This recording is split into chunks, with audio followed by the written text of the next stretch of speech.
லூக்கா 21:75 வாசிப்போம். லூக்கா சுவிசேஷம் 21:25.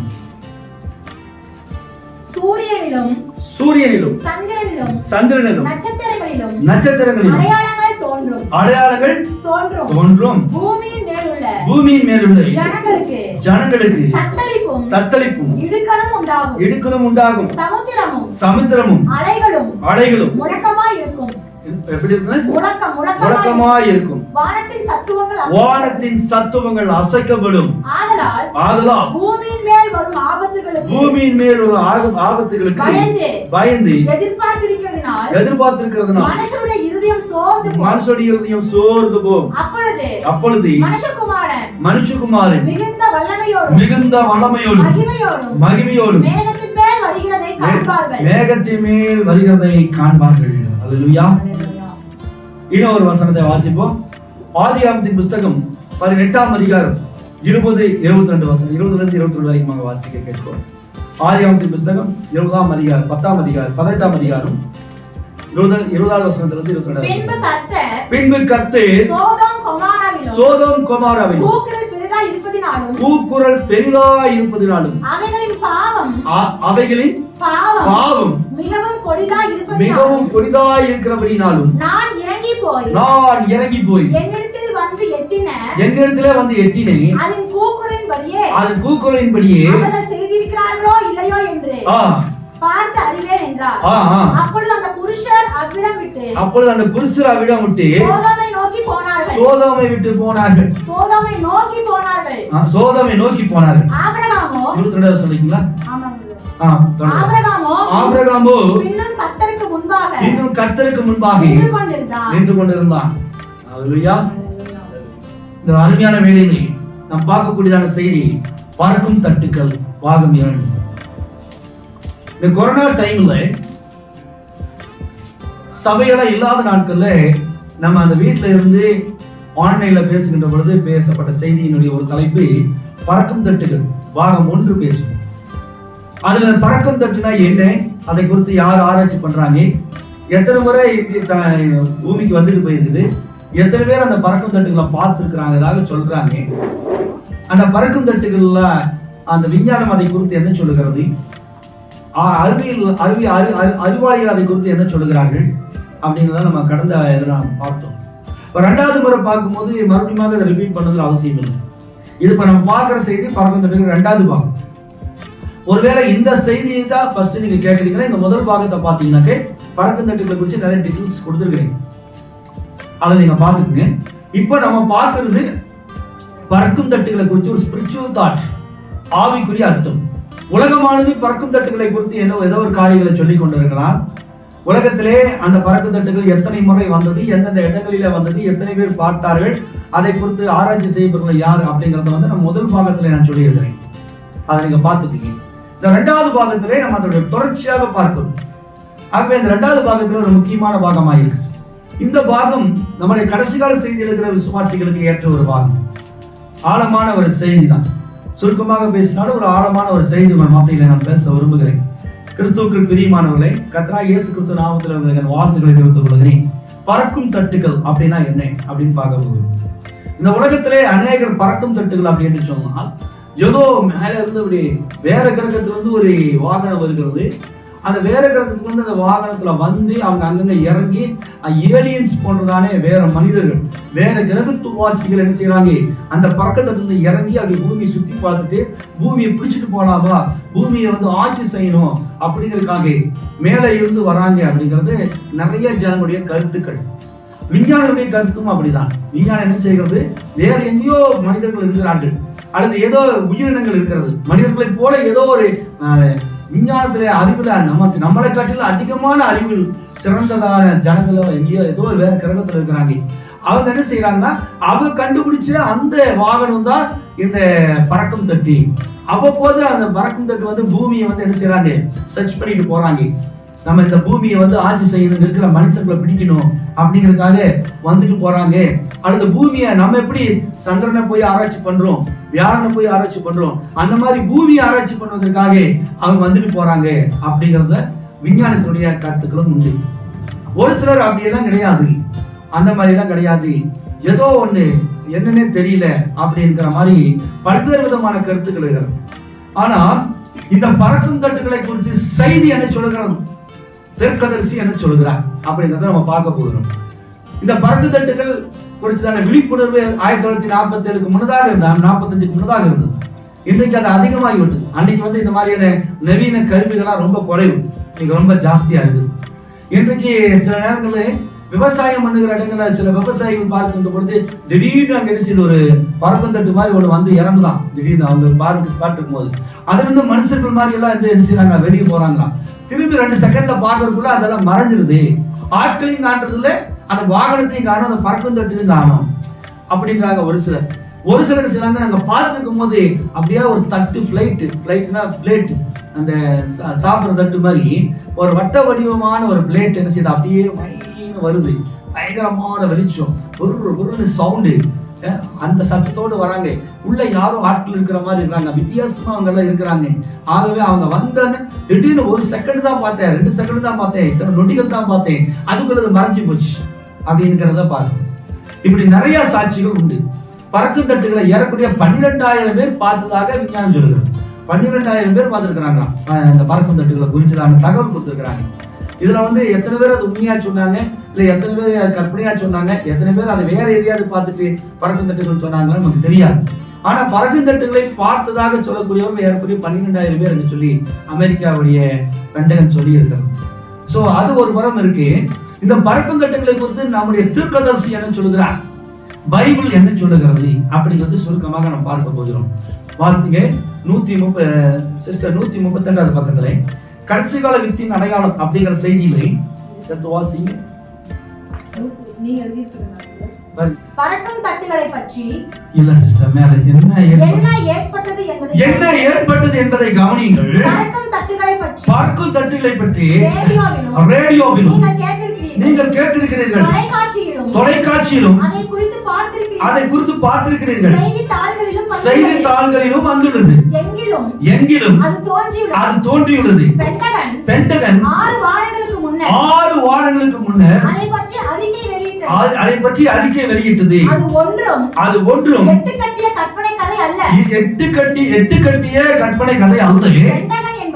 பென்டகன் என்பது அமெரிக்க நாட்டின் பாதுகாப்பு துறையை சார்ந்த ராணுவ அலுவலகங்கள் அமைந்த 5 பக்கம் உள்ள ஐங்கோண வடிவிலான கட்டிடமாகும். அமெரிக்க ராணுவ தலைமை பீட அலுவலகம். அவர்கள் தொலைக்காட்சியில் எவ்விதமாக பார்க்கும் தட்டுகள் பென்டகனுக்கு மேலே புலனாய்வு விளக்குகளோடு பறந்தபடியே தொங்கிக் கொண்டிருப்பதை படம் பிடித்தோம் என்பதை காண்பித்தார்கள். வாஷிங்டன் டிசி முழுவதும் அது காணப்பட்டது. அது ராடாரிலே இருந்தது. அதை அருகில் போய் பார்க்க பைலட்டுகளை அனுப்பினார்கள். அவர்கள் அவர்களை சுற்றி சூழ்ந்து நெருங்கி வளைக்க பார்த்தார்கள். அப்பொழுது அவர்கள் மின்னல் வேகத்தில் அங்கிருந்து கடந்து சென்று விட்டன. அதில் காணப்பட்ட அறிவுத்திறன், விவேகம் அது எப்படிப்பட்டது, பயப்படத்தக்கதான அடையாளங்கள், காட்சிகள் வானவங்களிலே காணப்படும் என்றும் மனிதனுடைய இருதயங்கள் பயத்தினாலே சோர்ந்து போகும் என்றும் இயேசு கூறினார். ஜனங்களுக்கு மத்தியில் இடுக்கண் உண்டாகும், தத்தளிப்பின் காலங்கள் உண்டாகும் என்று இயேசு கூறினார். கடைசி கால வித்தின் அடையாளம் அப்படிங்கிற செய்தி சொல்றார். அமெரிக்காவிலே ராணுவ தலைமையகம் ஹெட் குவார்டர் இருக்கு இல்லைங்களா, ஆர்மிக்கு, அந்த இடத்துக்கு பேர் பென்டகன். அதுல எச்சரிப்பு கருவி எல்லாம் வச்சிருப்பாங்க. ஒவ்வொரு ஆர்மிலையும் வச்சிருப்பாங்க. வெளிநாட்டுல இருந்து ஏதாவது பிளைட் வந்துச்சுனாலும், எதிரி நாட்டுகள் இருந்து பிளைட் வந்து அந்த ரேடர்ல அது தெரியும். ஒரு சின்ன பூச்சி போச்சுன்னா கூட ரேடர்ல கண்டுபிடிச்சிடலாம். ஒரு ஃபாரின் மெட்டீரியல் வருது அப்படின்னாக்க ஏதோ ஒரு எதிரிகள் வராங்கிறது ரேடார் காமிச்சு கொடுத்துரும். அந்த மாதிரி அந்த பென்டகனுடைய அந்த அமைப்பு, அந்த பில்டிங் அமைப்பு பார்த்தீங்கன்னா மேல இருந்து பார்த்தீங்கன்னா ஸ்டார் மாதிரி 5 முக்கோணங்கள் இருக்கு. மேல இருந்து ராக்கெட்ல போயோ பிளைட்ல இருந்து போய் பார்த்தீங்கன்னா கீழே ஒரு நட்சத்திரம் இருக்கிற மாதிரி அந்த கட்டிட அமைப்பு இருக்கும். அவ்வளோ பெரிய பிரம்மாண்டமான கட்டிடம். அதில் அந்த ரேடார் வச்சிருக்கிறாங்க. அந்த ரேடார் லெவலுக்கு தான் இது இந்த ஃப்ளையிங் சாசர், பறக்கும் தட்டு. அவங்க அதை படம் பிடிச்சிருக்கிறாங்க. படம் பிடிச்சு அது எப்படி இருக்கு, அது வரும்போது லைட்டை பீச்சிட்டு மின்னல் வேகத்துல அது வருது, மின்னல் மாதிரி லைட்டு ஒலிக்கிட்டு அப்படி வருது. இதை வந்து அவங்க என்ன செய்யறாங்க, அந்த பென்டகன் 6 வாரங்களுக்கு முன்னர் அதை பற்றி அறிக்கை வெளியிட்டது. அது ஒன்று 8 கட்டிய கற்பனை கதை அல்ல. அமெரிக்க ராணுவ தலைமை பீட அலுவலகம் பறக்கு தட்டுகள் பென்டகனுக்கு மேலே புலனாய்வு விளக்குகளோடு பறந்தபடியே தொங்கிக் கொண்டிருந்ததை படம் பிடித்தோம் என்பதை காண்பித்தார். அது ஏதோ ஒரு இட்டுக்கட்டிய கதை, கற்பனை கதை, ஏதோ ஜனங்க பார்த்தாங்க, ஏதோ வேற ஏதோ பார்த்துட்டு பறக்க தட்டுன்னு கற்பனை பண்ணிட்டாங்க, அப்படி கிடையாது. அமெரிக்கா எப்பவுமே எப்படி இருக்கும், சயின்ஸை நம்பும் இல்லையா, அறிவாளிகள் அவங்க. நம்ம ஆளுங்கள் மாதிரிலாம் கிடையாது, அறிவாளிகள். அவங்க வந்து எதையுமே ஆதாரப்பூர்வமா தான் சொல்லுவாங்க. இவங்க என்ன சொல்றாங்க, இட்டுக்கட்டி கடையில போய் ரேடார்ல நாங்க போட்டோ பிடிச்சிருக்கிறோம் அப்படின்னு. அது எப்படி இருக்கலாம், ஒரு புலனாய்வு, ஒரு இன்வெஸ்டிகேஷன் லைட்டோட என்ன செய்தான், அது போதுதான், அந்த லைட்டோட அது போகுது அப்படின்னு சொல்லியிருக்காங்க. தொலைக்காட்சியில நம்ம அதை பார்த்தோம், செய்தித்தாள்ல பார்த்தோம், ரேடியோவில் கேட்டோம். ராபர்ட் சொல்றாரு, எப்ப சொல்றாரு, எந்த வருஷம் சொல்றாருங்க அவரு, 1962 மார்ச் மாசம் பேசுறாரு, மார்ச் 19 பேசுறாரு. அப்ப அவர் சொல்றாரு 6 வாரங்களுக்கு முன்பதாக இந்த செய்தியை கேட்டோம் அப்படின்னு. அப்ப 1962 6 வாரத்துக்கு இவர் பேசுறதுக்கு 6 வாரத்துக்கு முன்னதாக 62 சம்பவம் நடந்திருக்கு. மார்ச் மாசம் பேசுறாரு. அப்ப அவர் இருக்கிற பீரியட்ல எவ்வளவு பரபரப்பா இருக்கு பாருங்க. இப்ப நமக்கு இந்த பரபரப்பு கம்மி, ஏன்னா சோசியல் மீடியா நிறைய வந்தாச்சு. ஆனா அன்னைக்கு அதெல்லாம் கிடையாது. அதிகபட்சம் அமெரிக்காவில தொலைக்காட்சியில 80க்கு மேலதான் நம்ம இந்தியாவில் அதிகமா பார்க்கணும். 60களே அதிக தொலைக்காட்சிகள் கிடையாது. 70ல கூட நான் சின்ன பையனா இருக்கும்போது கூட டிவி எல்லாம் கிடையாது. நான் வாலிபத்துக்கு வரும்போது தான் டிவிகள், இந்த பிளாக் அண்ட் ஒயிட் டிவி வந்துச்சு. ஒரு ஊருக்கு ஒரு ஏதாவது இருக்கும்போது ரொம்ப பணக்காரங்களா இருப்பாங்க, அவங்க வீட்டில் ஒரு கருப்பு வெள்ளை டிவி வச்சிருப்பாங்க. வெள்ளிக்கிழமை ஒளியும் மொழின்னு ஒரு நிகழ்ச்சி இருக்கும். ஒரு 6 சினிமா பாட்டு போடுவாங்க. எம்ஜிஆர் படம், சிவாஜி படம், பழைய காலத்து படங்கள், பிளாக் அண்ட் ஒயிட் படங்கள் போடுவாங்க. சாயந்தரம் வெள்ளிக்கிழமை 6 மணிக்கு மேலே போடுவாங்க. அதுக்காக ஜனங்கள் செய்வாங்க, அந்த ஒளியும் பார்க்கறதுக்கு சினிமா தேட்டர் மாதிரி அந்த வீட்டுக்குள்ள உட்காந்துருப்பாங்க. யார் வீட்லலாம் அந்த டிவி இருக்குதோ, அந்த கரு பிளாக் அண்ட் ஒயிட் டிவி இருக்குதோ, அவங்களாம் பணக்காரங்க. அவங்க வீடுகளில் ஒரு சின்ன சின்ன சகோதர சகோதரிகள் உட்காந்துருப்பாங்க அந்த ஒளியும் பார்ப்பது. அது பிறகு ஞாயிற்றுக்கிழமை சாயந்தரம் சினிமா படம் ஒன்று போடுவாங்க. அந்த சினிமா படத்தை பார்க்கறதுக்கு எப்படி இருக்கும், கூட்டமா இருக்கும். இது ஒரு corporation office, municipality, panchayat office, இந்த தண்ணி வாட்டர் டேங்க் இருக்கிற இடங்கள்ல ஒரு டிவி ரூம்னு இருக்கும். டிவி ரூம்னே கட்டி அந்த டிவி ரூம்ல ஒரு டேபிள் வச்சு டிவி போட்டிருப்பாங்க. அப்ப கடவுள் திறந்து விட்டாங்க, அந்த டிவி எரியும். அதுக்கு முன்னாடி எல்லாம் வெளியே இருப்பாங்க, ஜேன்னு ஜனங்க உட்காந்துருப்பாங்க. அந்த கருப்பு வெள்ளை படம் பார்க்கறதுக்கு ஏதோ ஒரு, அந்த டிவி பார்க்கறதுக்கு சினிமா படம் ஏதோ ஒன்று போடுவாங்க. ஜனங்க என்ன செய்வாங்க, வேடிக்கை பார்ப்பாங்க. அது ஒரு காலகட்டம்.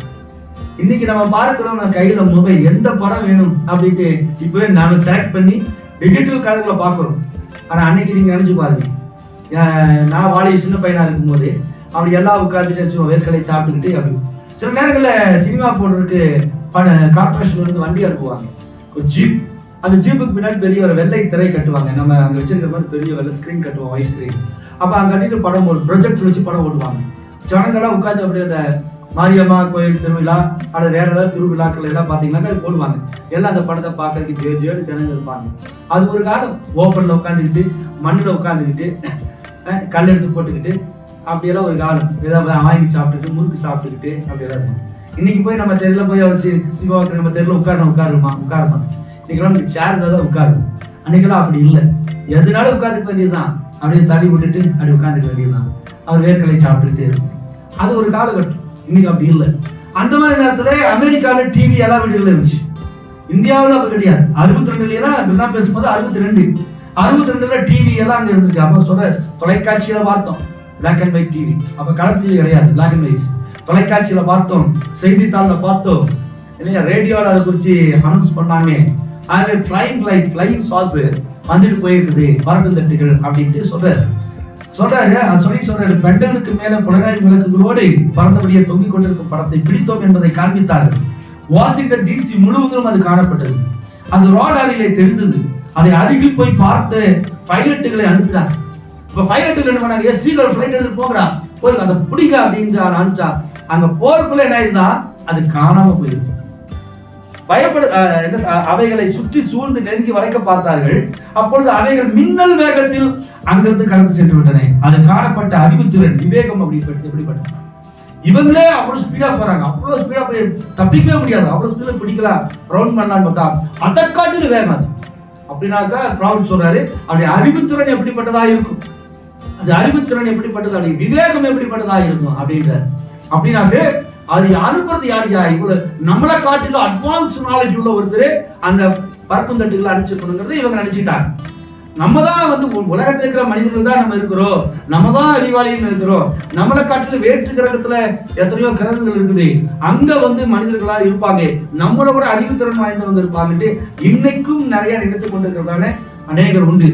நாத்திகர்கள், கடவுள் இல்லை என்று சொல்லக்கூடியவர்களுக்கும் இந்த அறியாமை இருக்கத்தான் செய்யணும். அவங்க என்ன செய்யறாங்க, வேற கிரகத்துல இருக்கியா அப்படி இருந்துச்சுன்னா, அங்க பறக்கும் தட்டு வந்துச்சுன்னா அப்படின்றாங்க. அதைவே கொஞ்சம் திருப்பங்க சிஸ்டர், திருப்பிட்டு இன்னும் ஒரு காரியத்தை நான் கூற விரும்புகிறேன். அதிலிருந்து வாசிங்க. செய்தி வந்து அதே செய்தி தான். இன்னும் ஒரு காரியத்தை நான் கூற விரும்புகிறேன். தேசங்களுக்கு இடையே இக்கட்டும் துன்பமும் ஏற்பட்டுள்ளது. வானங்களிலே பயத்தை ஏற்படுத்தும் காட்சிகள் அது அதிகமாக உள்ளது என்றும் நீங்கள் விசுவாசிக்கிறீர்களா? கவனியுங்கள். அவற்றில் இரண்டை நாம் எடுத்துக்கொள்வோம். 9 மணி ஆச்சு, இன்னும் 2 நிமிடங்கள் இருக்கு. அதற்கு மேல் இவ்வரங்கத்தினை நான் வைத்துக் கொள்ள விரும்பவில்லை. இம்மக்கள் நமக்கு இதை அளித்திருப்பது கிருபையே. செவிகொடுங்கள். எத்தனை பேர்கள் நீங்கள் பார்த்திருக்கிறீர்கள். சமீபத்தில் தேசமானது அடையாளங்கள் நிமித்தமாக அசைந்து விட்டது.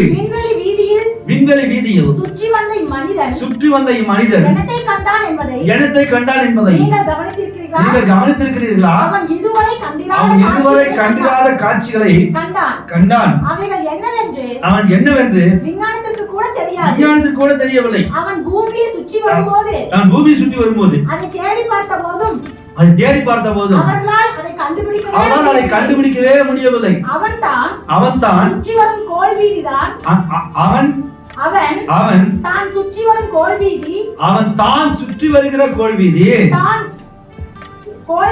தான் தூள் தூளாகி விட்டதோ என்று, அந்த தான் சுற்றி வருகிறதான கோல் வீதி தான் தூள் தூளாகி விட்டதோ என்று.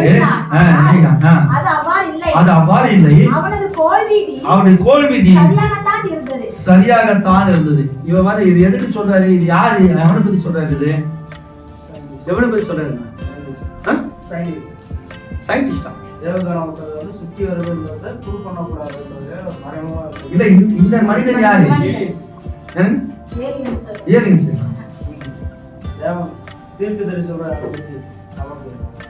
இந்த மனிதன் மேல கோல் வீதியில போய் அவர் சுத்தும் போது பாக்குற காட்சிகள் அற்புதமா இருந்தது. இந்த பூமியை தேட வேண்டியதா போச்சு. அவன் போய் மேல போய் பார்த்தோம்னா ஆச்சரியமா இருந்துச்சுன்னு யாரு சொல்றாரு? யூரி காகரின் நினைச்சுட்டாங்க. முத விண்வெளிக்கு போனது யாரு? யூரி காகரின். அவன் அங்க போய் அதை பார்க்கும் போது அந்த மேல போன குறிப்பிட்ட உயரத்துக்கு மேல போச்சுனாக்கா உங்களுக்கு எட்டங்கள்ல வித்தியாசமா இருக்கும். ராக்கெட்ல போறது எத்தனையோ ஆயிரக்கணக்கான மைலுக்கு மேல போறோம். போன உடனே பூமி இருக்குதா அப்படின்னு தெரியாது. பூமிக்கு உருண்டே நீங்க இவ்வளவு பெருசுன்னு வச்சுக்கல, போக போக சின்னதாயி அப்படியே கடுகு மாதிரி கண்ணை விட்டு மறைஞ்சிடும். அது குறிக்க ஃபுல்லா ஸ்பேஸ் தான், எல்லாம் வானவெளி தான். வானவெளியில நம்ம எங்க இருக்கிற பூமி காணா சதறி போச்சா அப்படிங்கிற அளவுக்கு ஆயிரும். ஏன்னா அவ்வளவு பெரிய ஸ்பேஸ். நீங்க பிளைட்ல போகும்போதே பிளைட்ல நீங்க அப்படி மேல போக போக அப்படியே பூமி வருது, அப்படியே தெரியும். அந்த பூமி தெரியும், நம்ம நிலப்பரப்பெல்லாம் தெரியும். மேல போக போக அது நிலம் போயிட்டே இருக்கும். அப்புறம் மேல போக போக அந்த பூமியுடைய வட்ட பாகம் அப்படியே ரவுண்டா அந்த ஸ்பேஸ் தெரியும். அது பிறகு மேல போக போக அந்த வட்டம் குறைஞ்சிக்கிட்டே வரும். நீங்க பிளைட்ல மேல போயிட்டீங்கன்னாக்கா உங்க கண்ணை விட்டு மறைஞ்சிடும். கண்ணை விட்டு மறைஞ்ச பிறகு என்ன தெரியுங்களா? எல்லாம் ஃபுல்லா கிளவுடு தான், எல்லாமே மேக கூட்டங்கள், வேற ஒண்ணுமே தெரியாது. நீங்க இந்த பழைய சினிமா படங்கள்ல சிவன் சக்தி எல்லாம் வந்துட்டு இந்த மேகத்தில் இருப்பாங்க, இருக்க புகையை போட்டு அந்த மேக கூட்டங்கள் தான் இருக்கணும். சக்தி இல்லையே, சிவன் இல்லை, சிவன் இல்லையே, சக்தி இல்லை. இந்த திருவிளையாடல் படத்துல எல்லாம் பாக்குறீங்க இல்லையா? அந்த மேகம் வானம் அந்த மாதிரி தான் தெரியும். பிளைட்ல போனாச்சுன்னா ஃபுல்லாவே கிளவுடு தான். கீழே பூமி இருக்குது, அந்த பக்கம் யுரேனஸ் இருக்கு, அந்த பக்கம் ஜூபிட்டர் இருக்குது, இங்க வியாழன் கிரகம், அதெல்லாம் நமக்கு தெரியாது. ஃபுல்லாவே வந்து இப்படி இருக்கு, கிளவுடு தான். ஒரு தண்ணிக்குள்ள நீங்க போனா சுத்திலும் இந்த தண்ணி தான் நீங்க பார்க்க முடியும். அது போல மேல மேகத்துல போயாச்சுன்னா அடுத்த பக்கம் உங்களுக்கு ஒண்ணுமே தெரியாது, எல்லாமே உங்களுக்கு சுற்றி மேகம் தான் இருக்கும். பூமியிலிருந்து பார்க்கும்போது நமக்கு மேகம் தெரியுது, அடுத்ததெல்லாம் நமக்கு தெரியுது. ஆனா வானத்துக்கு போயாச்சுன்னா அப்படி இல்லை. அப்போ நம்ம பூமி அந்த இடத்துல உங்களை ஃப்ளைட் விட்டு இறக்கியாச்சுன்னு வச்சுங்களேன், ஒருவேளை இறங்குனா உங்களுக்கு ஒண்ணுமே ஆகாது, அங்க இறங்கலாம் அப்படிங்கிற. ஏன்னா ஃப்ளைட் விட்டு இறங்கினாலே என்ன ஆயிரும், ஃப்ளைட்டை திறந்தாச்சுன்னா ஜன்னலை திறந்தாலே என்ன ஆயிரும், ஃப்ளைட் வெடிச்சிடும். அப்படின்னா ஃப்ளைட் விட்டு இறங்கினா பாடி ஃபுல்லா வெடிச்சு செதறிடும். அவ்வளோ போர்ஸ் காற்று இருக்கும். அந்த ஃப்ளைட்டுக்குள்ள இருக்கிறதுனால ஒன்றும் ஆகும். அந்த ஃப்ளைட்ல ஒரு ஓட்டம் வந்துச்சுன்னு வச்சுங்களேன், காத்து உள்ளவன் கொஞ்சம் செகண்ட்ல ஃப்ளைட் அடிச்சு டமாண்டு வெடிச்சிருப்பாரு. அந்த மாதிரி ஃபோர்ஸ் அவ்வளோ மேலே காற்று அழுத்தம். அப்போ ஒருவேளை அதெல்லாம் இல்லாம நம்ம வானத்துல இறங்குனாக்கா உங்களுக்கு ஒண்ணுமே தெரியாது, எல்லாம் கிளவுடு தான். ஊட்டி நீலகிரி எல்லாம் போனீங்கன்னாக்க, நீலகிரி, வால்பாறை, கோத்தகிரி போனீங்கன்னாக்க ரொம்ப ஹை மவுண்ட்ல போனீங்கன்னா திடீர்னு மிஸ்ட் வரும். மிஸ்ட், இந்த மேக கூட்டங்கள். அப்ப நம்ம கார்லயோ பைக்லயோ போனோம்னா ஒண்ணுமே தெரியாது, அடுத்த பக்கம் எங்குன்னு தெரியாது, அந்த மிஸ்ட் மட்டும் தான் தெரியும். பாதை கீழே பள்ளமா குழியா ஒண்ணுமே தெரியாது. அந்த மலை மேல இருக்கும்போது அந்த கிளவுடு மட்டும் தான் தெரியும். இங்கேயே அப்படின்னா அந்த கிளவுடுக்குள்ளேயே நம்ம போயிட்டோம்னு நினைச்சு பாருங்க. அதெல்லாம் அவர் சொல்றாரு, அந்த ஃபிளைட்ல போற மனுஷன், அந்த ராக்கெட்ல போனவன், என்ன அந்த ரஷ்யா அனுப்பிச்ச ராக்கெட் போச்சு பாருங்க, அவனுக்கு அது தெரியல. பூமியை பத்தி அவனுக்கு பூமியை தேட வேண்டியதாயிருச்சுன்றார் இல்லைங்களா. சமீபத்தில் தேசமானது அடையாளங்கள் நிமித்தமாக அசைந்து விட்டது.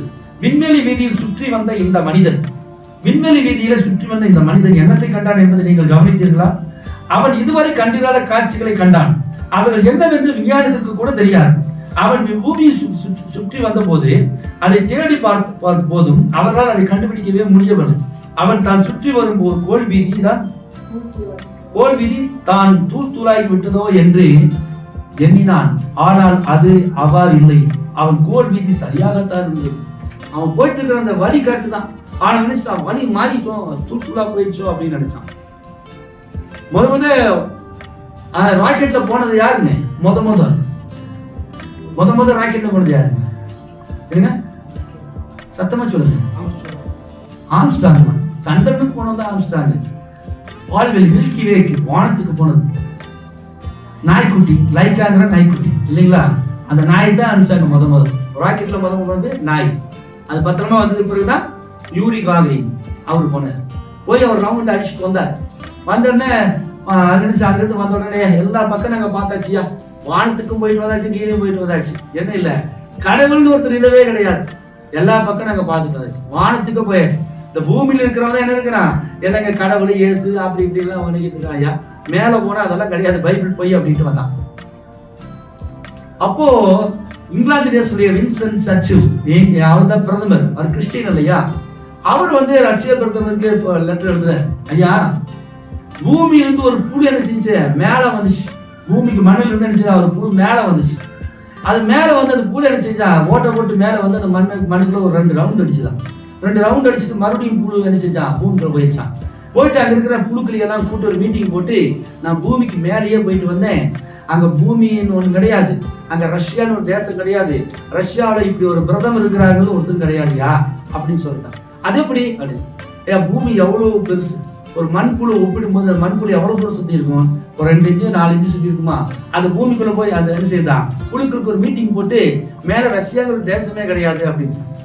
அந்த மாதிரி நீங்க இங்க இருந்து மேல போனா ஸ்பேஸ் பயங்கர கவுண்டே கிடையாது. அவ்வளோ நீளம் எங்க ஆரம்பிக்குது, அகலம் எங்க ஆரம்பிக்குது, எங்க ஸ்டார்ட் ஆகுது, எங்க முடியுதுன்னே தெரியாது. மனுஷன் போய் ஒரு 2 ரவுண்ட் அடிச்சுட்டு வந்துட்டு அது பரலோகம்னு ஒண்ணு கிடையாது, இயேசுன்னு ஒன்று கிடையாதுன்னு சொன்னாக்க அது எப்படியோ அதே போலதான் அப்படின்னு பாருங்க. அவ்வளவு பெருசு கர்த்தருடைய மகிமை, அவ்வளவு பெருசு. இந்த ஸ்பேஸ்ல போனா அவனுக்கு தெரியும். நீங்க ஃபிளைட்ல நீங்க போகும்போது இந்த பூமி உருண்டை இப்படி இருக்கும், ஃபிளைட் அப்படி போயிட்டு அப்படியே சாய்ந்துட்டு வரும் பாருங்க. அந்த பூமி நம்ம சைட்ல இருந்து, பூமியில இருந்து வெளியே அந்த சைட்ல அப்படி பாக்குறோம் பாருங்க. இந்த கட்டடத்துல இருந்து நம்ம வெளியே கட்டடத்துக்குள்ள இருக்கிறோம், கட்டத்தை விட்டு வெளியே போய் அந்த செவுத்தை பார்த்தா எப்படி இருக்குமோ அந்த மாதிரி ஃபிளைட்ல போகும்போது அந்த பூமி உருண்டை ஃபிளைட் வெளியே வந்துருது. வெளியே அந்த அப்படி ஃபிளைட் அப்படி திரும்பும் போதே பாத்தீங்கன்னா அந்த பூமியோட சைடு பார்க்கலாம், பக்கவாட்டு பார்க்கலாம், நம்ம பார்க்கலாம்.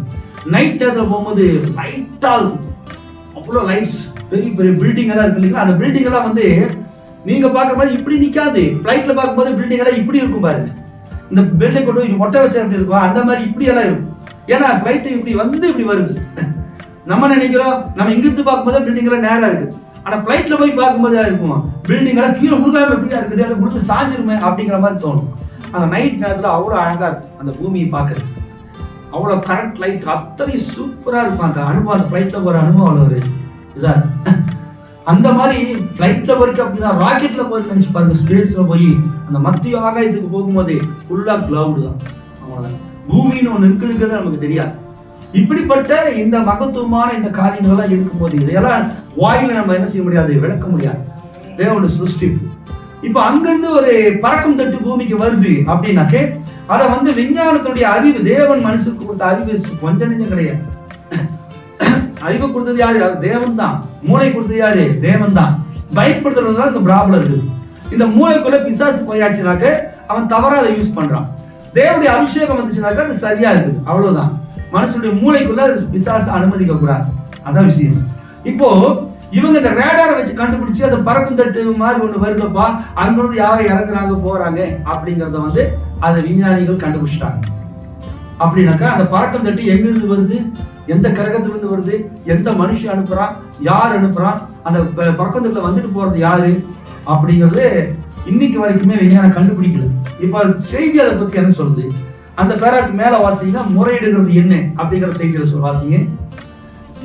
இங்கே உலகம் இந்த நிலையிலே உள்ளது, அங்கே அந்த தேசமும் அந்த நிலையும் ஸ்திரீகளும் அவர்கள் நிலையில் உள்ளனர், அங்கே மனிதனும் அந்நிலையில் உள்ளான், அங்கே சபையும் அந்நிலையில் உள்ளது. எல்லா காரியங்களும் அங்கே உள்ளன. இயற்கை சூழல்கள், அடையாளங்கள், பறக்கும் தட்டுகள் போன்ற மர்மமான அடையாளங்கள் வானத்திலே காணப்படுகின்றன. கடல்கள் கொந்தளிக்கின்றன, கடல் அலைகள் உயர எழும்புகின்றன.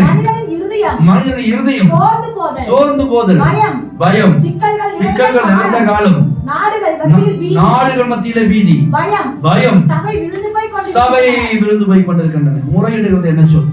அலைகள் தோன்றுகிறது, பேரலைகள் தோன்றுகிறது. அதுக்கு ஒரு வார்த்தை சொல்லுங்க பார்க்கலாம். பேரலைகள் அப்படிங்கிற வார்த்தை என்ன? சுனாமி. சுனாமிங்கிறது பாருங்க, ப்ராப்பர்ட்டி காலத்துல சுனாமிங்கிறது வந்தது கிடையாது. சுனாமி வந்தது எப்பங்க? 2005. அதுக்கு முன்னாடி சுனாமிங்கிறது யாருக்குமே அந்த வார்த்தை கூட தெரியாது. ஆனா அது சுனாமிங்கிறது ஜப்பான் வேர்டு நினைக்கிறேன். அந்த சுனாமி வந்து அப்படி பேரலைகள், அதைத்தான் ப்ராப்பர்ட்டி சொல்றது. என்ன சொல்றாரு?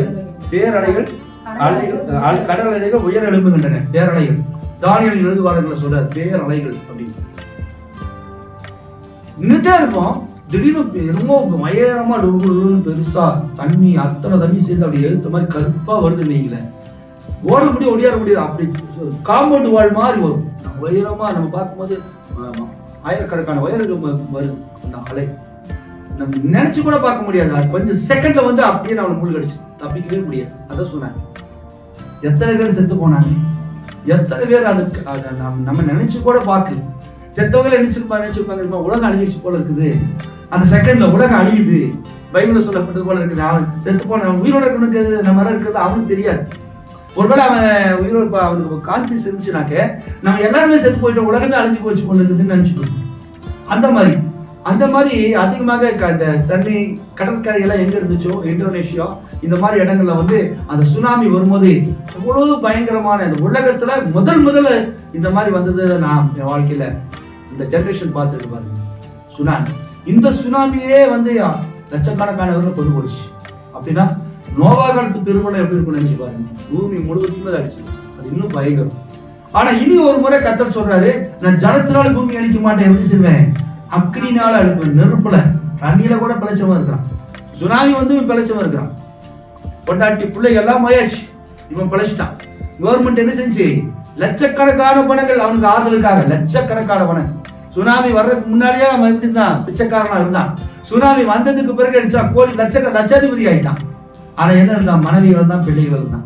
பெண்கள் புருஷனை இருந்தார்கள், பிள்ளைகள் இருந்துட்டான். தன் பிள்ளை எங்க போச்சு, பையன் எங்க போனான், போன் பண்ணி கூட நீ எங்க இருக்கிறேன்னு சொல்ல முடியாது.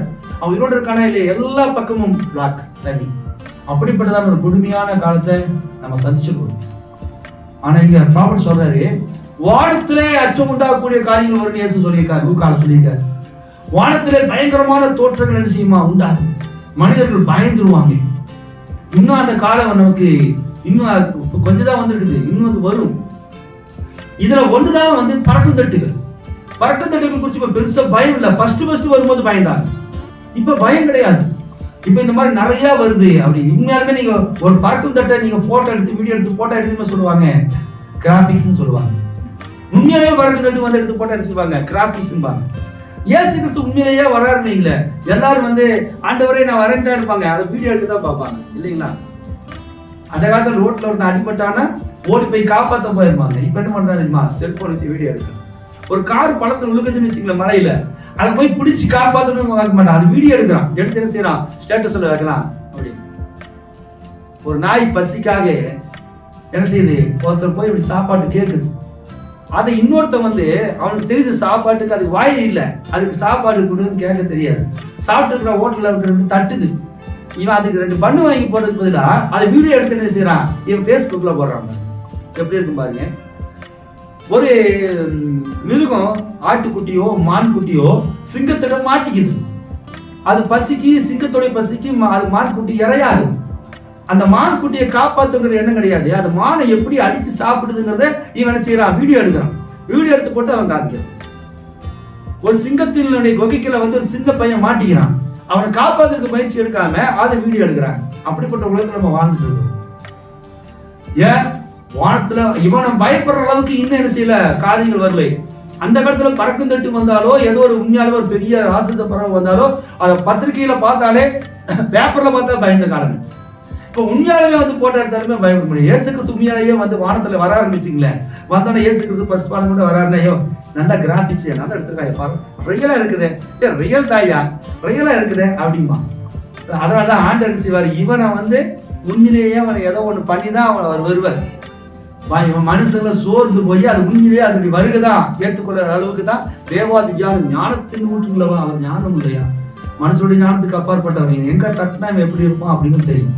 அவர் வரும்போது இவன் அதை ரியலைஸ் பண்ணுவான், உண்மையிலே ஜீசஸ் வந்துட்டாரு அப்படிங்கிற அளவுக்கு தான் அது இருக்குமே தவிர இது கிராபிக்ஸ் அது அப்படியெல்லாம் இல்லை அப்படிங்கிறது இருக்காது. அந்த மாதிரியான பயங்கரமான காலத்துல வாழ்ந்துட்டு இருக்கோம். அப்ப ஃபிளைங் சாசர் அப்படிங்கறத குறிச்சு எதற்காக முத பறக்கும் தட்டி எப்போ வந்துச்சு, முத பறக்கும் தட்டி எப்போ வந்துச்சு ப்ராப்பர்ட் எங்க சொல்றாரு வாசிங்க. அதுக்கு முன்பதாக கிறிஸ்து தேவனுடைய பரமரசன் வெளிப்படுத்தலாக இருக்கிறார் அப்படிங்கிற செய்தி வாசிங்க. நான் ஒரு ஆபத்தான நேரத்தில் இல்ல, அதுக்கு மேலே கிறிஸ்து தேவனுடைய பரமரசன் வெளிப்படுத்தலாக இருக்கிறார். சோதம் அழிக்கப்படுவதற்கு முன்பு தூதர்கள் அங்கு சென்று விசாரணை செய்தார்கள் அல்லவா? உங்களுக்கு ஞாபகம் இருக்கிறதா? சபையோர் ஆமென் என்கின்றனர். அவர்கள் குழுவாக கீழே வந்தனர். 3 பேர் வந்தார்கள். ஒருவன் ஆபிரகாமிடம் தங்கிவிட்டார். உங்களுக்கு ஞாபகம் இருக்கிறதா? அவர்கள் விசாரணை நியாய தீர்ப்புக்காக வானத்திலிருந்து இறங்கி வந்த ஒளிகள் அவை இப்பொழுது எங்கு காணப்படுகின்றன என்று பாருங்கள். பெண்டகனை சுற்றிலுமே அந்த பறக்கும் தட்டுகளை அவர்கள் காண்கின்றனர். அதுதான் உலக நியாய தீர்ப்பு. சோதோம் அதில் ஒருவர் சபையின் பிரதிநிதியாக இருப்பார். அதை தம்மை உறுதிப்படுத்தும் கிறிஸ்துவே சாட்சிகள் மேலே வானங்களில் கீழே பூமியில் அடையாளங்கள். நிச்சயமாக கிறிஸ்து தேவனுடைய பரமஸ்து வெளிப்படுத்துறார் இருக்கிற செய்தி சொல்றார். இப்ப இங்க என்ன சொல்றாரு அவரு, சோதோம் குமாரோட பாவங்கள் அதிகமாயிடுச்சு இல்லைங்களா? பாவம் ரொம்ப அதிகமாயிடுச்சு. என்ன பாவம் ஆயிடுச்சு? விபச்சார பாவம், வேசித்தனத்தினுடைய பாவம் அதிகமாயிடுச்சு. தேவன் பூமியை நியாயத்திற்பதற்காக ஆபிரகாம் வீட்டுக்கு வரும்போது 2 தூதர்களோடு மொத்தம் 3 பேர் வருகிறாங்க. இந்த 3 பேர் வரும்போது ஒருவர் ஆபிரகாம் வீட்டில தங்கி கொள்கிறார் இல்லைங்களா? அந்த ஆபிரகாம் வீட்டுல தங்கினவர் யாரு? இயேசு கிறிஸ்து. அவரோட மற்ற 2 தூதர்கள் வராங்க. இந்த 2 தூதர்களை தேவன் செய்றாரு, சோதோம் குமாரை அழிக்கிறதுக்காக அனுப்புறார். சோதோம் குமாரனுடைய கூக்குரல், அந்த பாவத்தின் சத்தம் பரலோகத்தை எட்டுதான், பயங்கரமான ஓலங்கள். அப்போ இந்த இதுக்கு மேல சபித்துக் கொள்ள முடியாது. சோதோம் குமாரிலே இவ்வளவு அது ஒரு விபச்சார பாவம் அப்படி. இவங்க 2 பேரும் ஏஞ்சல்ஸ் போறாங்க. 2 பேரும் ஆண்கள் தானே, எப்பவுமே தூதர்கள் ஆண்கள் தானே. இவங்க போகும்போது ஏஞ்சல் எவ்வளவு அழகா இருப்பான், அழகான ஆண்கள் இல்லையா? அவ்வளவு அழகான ஆண்கள். இவங்க அங்க போன உடனே அங்க இருக்கிற ஆண்களுக்கு இவங்களோட உறவு கொள்றதுக்கு ஆசை வந்துருச்சான். ஹோமோசெக்ஸ், அவங்க பெண்கள் அவங்களுக்கு பிடிக்கல.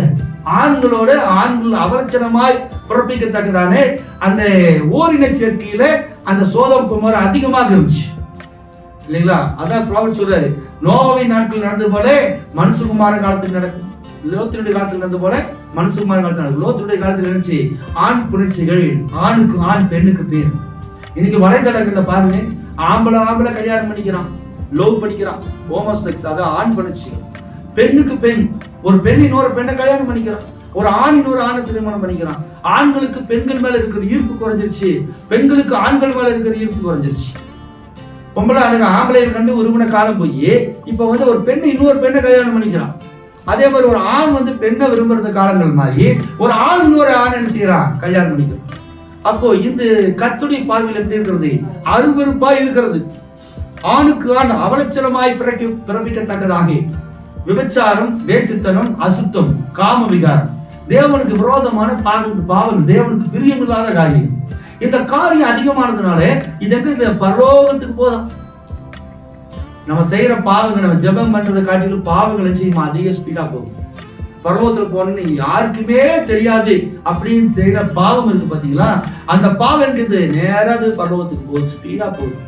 நீங்க பண்ற ஜெபம் ஸ்லோவா போகும். ஏன் தெரியுமா?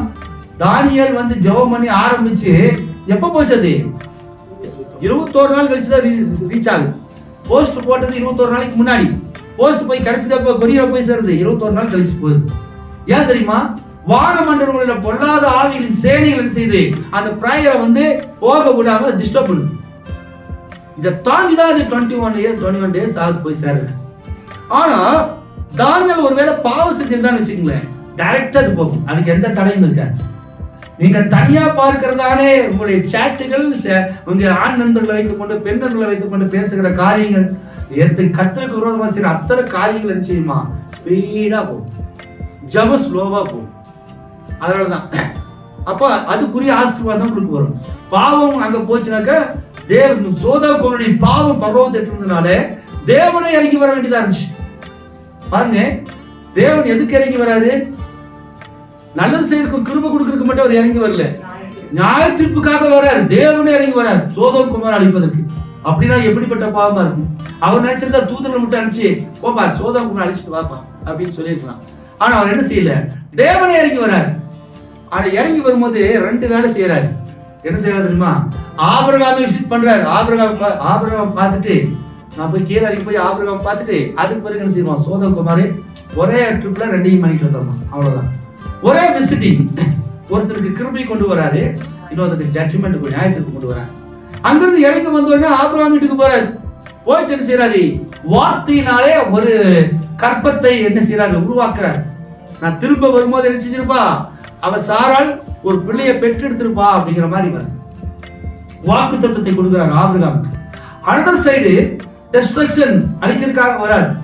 ஒரே ஒரு பக்கம் கிருபை, இன்னொரு பக்கம் நியாயத்திற்கு.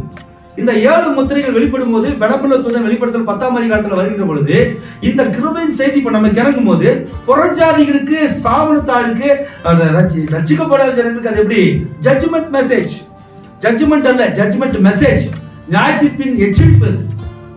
அதே சமயத்துல கர்த்தருடைய பிள்ளைக்கு அந்த மனவாட்டிக்கு இது என்னது, கிரேஸ் மெசேஜ். கிரேஸ் மெசேஜ் இல்லைங்க.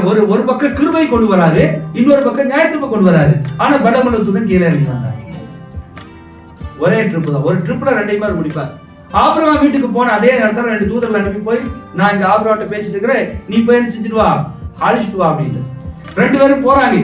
போன உடனே 2 ஆண்களையும் பார்த்த உடனே அவங்க லோத்துட்டு என்ன சொல்றாங்க, அந்த 2 புருஷர்களை எங்களுக்கு அனுப்பி விடுங்க, அவங்க கதவு சாத்தி உள்ள வச்சிருக்காங்க, டின்னர்ல இருக்கிறாங்க, சாப்பிட்டு இருக்கிறாங்க. இவனுக்கு போய் லோத்து சொல்றான், எனக்கு 2 மகள்கள் இருக்கிறாங்க, ரொம்ப அழகான பெண்கள், அவங்களை அனுப்புறேன், நீ என்ன வேணா பண்ணிக்கியா, அவளை கற்பழிச்சாலும் பரவாயில்ல, என்ன நாசப்படுத்தினாலும் பரவாயில்ல, அவளை நீங்க 2 பேர் என்ன வேணா, 2 பேர்த்த என்ன வேணா நீங்க எல்லாம் பண்ணிக்க, ஊர்க்காரங்க படிக்கீங்க. அவங்க சொல்றாங்க, பொம்பளைங்க எனக்கு வேண்டாம், அந்த பெண் பிள்ளைங்க வேண்டாம், அந்த பசங்களை எனக்கு அனுப்புங்க. அப்படின்னா தேவ தூதர்களையே என்ன செய்யறான், ஒரு தவறான காரியத்துக்கு கூப்பிடக்கூடிய அளவுக்கு அந்த சோதோம் குமாரா இருந்தது. எவ்வளவு முரட்டாட்டமான, அருவருப்பான, ஆபாசமான, ஒரு பிசாசுடைய மக்கள் அவங்க இருந்திருப்பாங்க பாருங்க. ஆகவே தேவனுடைய கோபம் அடிச்சிச்சு, சோதோம் கோமரை அக்கினினாலே அழித்தார்கள் இல்லைங்களா? எவ்வளவு கோபம் வந்திருக்கும் பாருங்க, எவ்வளவு எரிச்சல் வந்திருக்கும் பாருங்க. இதுதான் இப்போ அந்த ஜட்ஜ்மெண்ட் பண்றதுக்குதான் தேவன் அங்கிருந்து இறங்கி வந்தார். 2 தூதர்களோட இறங்கி வந்தாரு. ப்ராபர்ட்டர் சொல்றாரு, அவர்கள் விசாரணை நியாயத்திற்காக வானத்திலிருந்து இறங்கி வந்தார்கள். ஜட்ஜ்மெண்ட் என்கொயரிக்காக வந்திருக்காங்க, இன்வெஸ்டிகேஷனுக்காக வந்திருக்காங்க. அவன் இப்பொழுது எங்கு காணப்படுகிறார் என்று பாருங்கள். பெண்டகனை சுற்றிலுமே அந்த பறக்கும் தட்டுகளை அவர்கள் காண்கின்றனர். அதுதான் உலக நியாயத்திற்கு சோதோம். அதில் ஒருவர் சபையின் பிரதிநிதியாக இருப்பார். பாருங்க, அதை எதுக்கு கூப்பிடுறாரு தெரியுமா? அந்த 3 பேர் வந்தாங்க இல்லைங்களா? 3 பேர் எப்படி வந்தாங்க? எதுல வந்தாங்க? பறக்கும் தட்டுகளை வந்தாங்க. அது உலகத்தை பொறுத்தவரை அது பறக்கும் தட்டு. ஆனா உண்மையில அது என்ன தெரியுங்களா? ஒரு பில்லர் ஆஃப் ஃபயர், அக்னி ஸ்தம்பம். 4 ஜீவனுடைய சுழற்சி தான் ஒரு அக்னி ஸ்தம்பத்தை உருவாக்கு. கழுகு முகம், சிங்க முகம், காளை முகம், மனித முகம். இந்த 4 ஜீவன்கள் இது சர்க்கிள் ஆகும் போது என்ன ஆகுது? ஃபயர் உண்டாகுது. இது ஃபயர் ஆகும்போது அந்த ஃபயருக்குள்ள 4 ஜீவன்களுக்கு மத்தியிலிருந்து யார் பேசுறா? தேவன் பேசுகிறார். அப்ப அக்னி ஸ்தம்பத்தின் மத்தியிலிருந்து தேவன் பேசுகிறார். மோசையோட பேசுகின்ற பொழுது அக்னி ஸ்தம்பத்தின் மத்தியிலிருந்து மோசையோடு தேவன் பேசுகிறார் இல்லைங்களா? அப்ப அக்னியானது மேலிருந்து வரும்போது அது ஹாலோவா வந்து ஒரு உருண்டையா, ஒரு ஓவல் வடிவத்தில் அங்கிருந்து இப்ப தட்டு மாதிரி இறங்கி வர அந்த தேவன் வரும்போது இந்த தூதர்களும் வராங்க.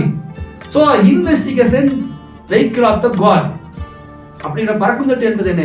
தேவனுடைய நியாய தீர்ப்பின் வாகனம் அக்னி ஸ்தம்பம். இந்த அக்னி ஸ்தம்பத்தை தூரத்துல இருந்து பார்க்கும்போது ஒரு தட்டு பறந்து வர்ற மாதிரி இருக்கு. அதுதான். அப்ப பூமியில இருக்கிறவங்க என்ன நினைக்கிறாங்க? அது வந்து ஒரு வேற கிரகத்துல இருந்து யாரோ வராங்க அப்படின்னு அவன் நினைக்கிறான். ஒரு ராக்கெட் நம்ம அனுப்புற மாதிரி அவன் ஏதோ தட்டு மாதிரி ஒண்ணு அனுப்புறான்னு. ஆனா ப்ராபர்ட் சொல்றாரு, உலகத்துக்கு அது தெரியாது. அது உண்மையிலேயே அது என்ன தெரியுமா? அது தேவதூதர்களின் வாகனம், அது பில்லர் ஆஃப் ஃபயர் அப்படின்ற அது பறக்கும் தட்டுல தான் அவர் வராது. பறக்கும் தட்டு என்பது உலகத்துக்கு அது பறக்கும் தட்டு. ஆனா புறஜாதி மனவாட்டி கர்த்தருடைய பிள்ளைகளுக்கு அது பில்லர் ஆஃப் ஃபயர். இன்னொன்னு வாசிங்க, இந்த பக்கத்துல வாசிங்க, 136வது பக்கத்துல. நாம் ஒரு ஆபத்தான நேரத்தில் வாழ்ந்து கொண்டிருக்கிறோம். இது சம்பவிக்கும் போது இனி காலம் செல்லாது என்பதாக வேதம் கூறுகிறது. இப்பொழுது அநேக இடங்களில் பூகம்பங்கள் உண்டாவதை காணும்போது அன்றொரு நாள் 1000 பேர் கொல்லப்பட்டார்கள் அல்லவா? வானத்தில் பயங்கரமான தோற்றங்கள் அக்னி ஸ்தம்பங்களை போல வானத்தில் மிதக்கும் பறக்கும் தட்டுகள். அது என்னவென்று அவர்களுக்கு தெரியவில்லை. பாருங்கள், அதை குறித்த எந்தவித கருத்தும் கூட அவர்கள் இல்லை. அதை குறித்து அவங்களுக்கு என்ன தெரியாது. அது என்னவா? அது அக்னி ஸ்தம்பம் அப்படின்னு. வானத்துல என்ன இருக்குதா? அக்னி ஸ்தம்பம். இந்த அக்னி ஸ்தம்பத்தை வந்து தேவனுடைய பிள்ளைகளுக்கு தெரியும், வேத படிக்கிறவங்களுக்கு தெரியுமே தவிர பூமியில இருக்கிறவங்களுக்கு என்ன தெரியாது. அதை குறித்து ஒன்றுமே தெரியாது. அதை அவங்க என்ன செய்யறாங்க? பறக்கும் தட்டுகள் என்று அழைக்கிறார்கள். இது என்ன செய்து சொல்றாரு? கிறிஸ்து தேவனுடைய பரமேஸ்வரின் வெளிப்படுத்தலா இருக்கிறார் விஷயம் சொல்றாரு. இன்னொரு செய்தி வாசிங்க, நம்ப முடியாது ஆனால் உண்மை அப்படிங்கிற செய்தி. பூலோக இயல்படி பூமியை நாங்கள் காண்கிறோம், அந்த அடையாளங்களை நாங்கள் காண்கிறோம். பற்பல இடங்களில் பூமி அதிர்ச்சிகள், ராஜ்யத்துக்கு விரோதமாய்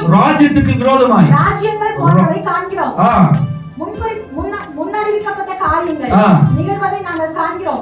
வானத்தில் பயமுறுத்தும் காரியங்களையும் யாராலும் விவரிக்க இயலாத. அது போதுங்க. இன்னொரு பாரு, கோத்திரப்பிதா ஆபிரகாம்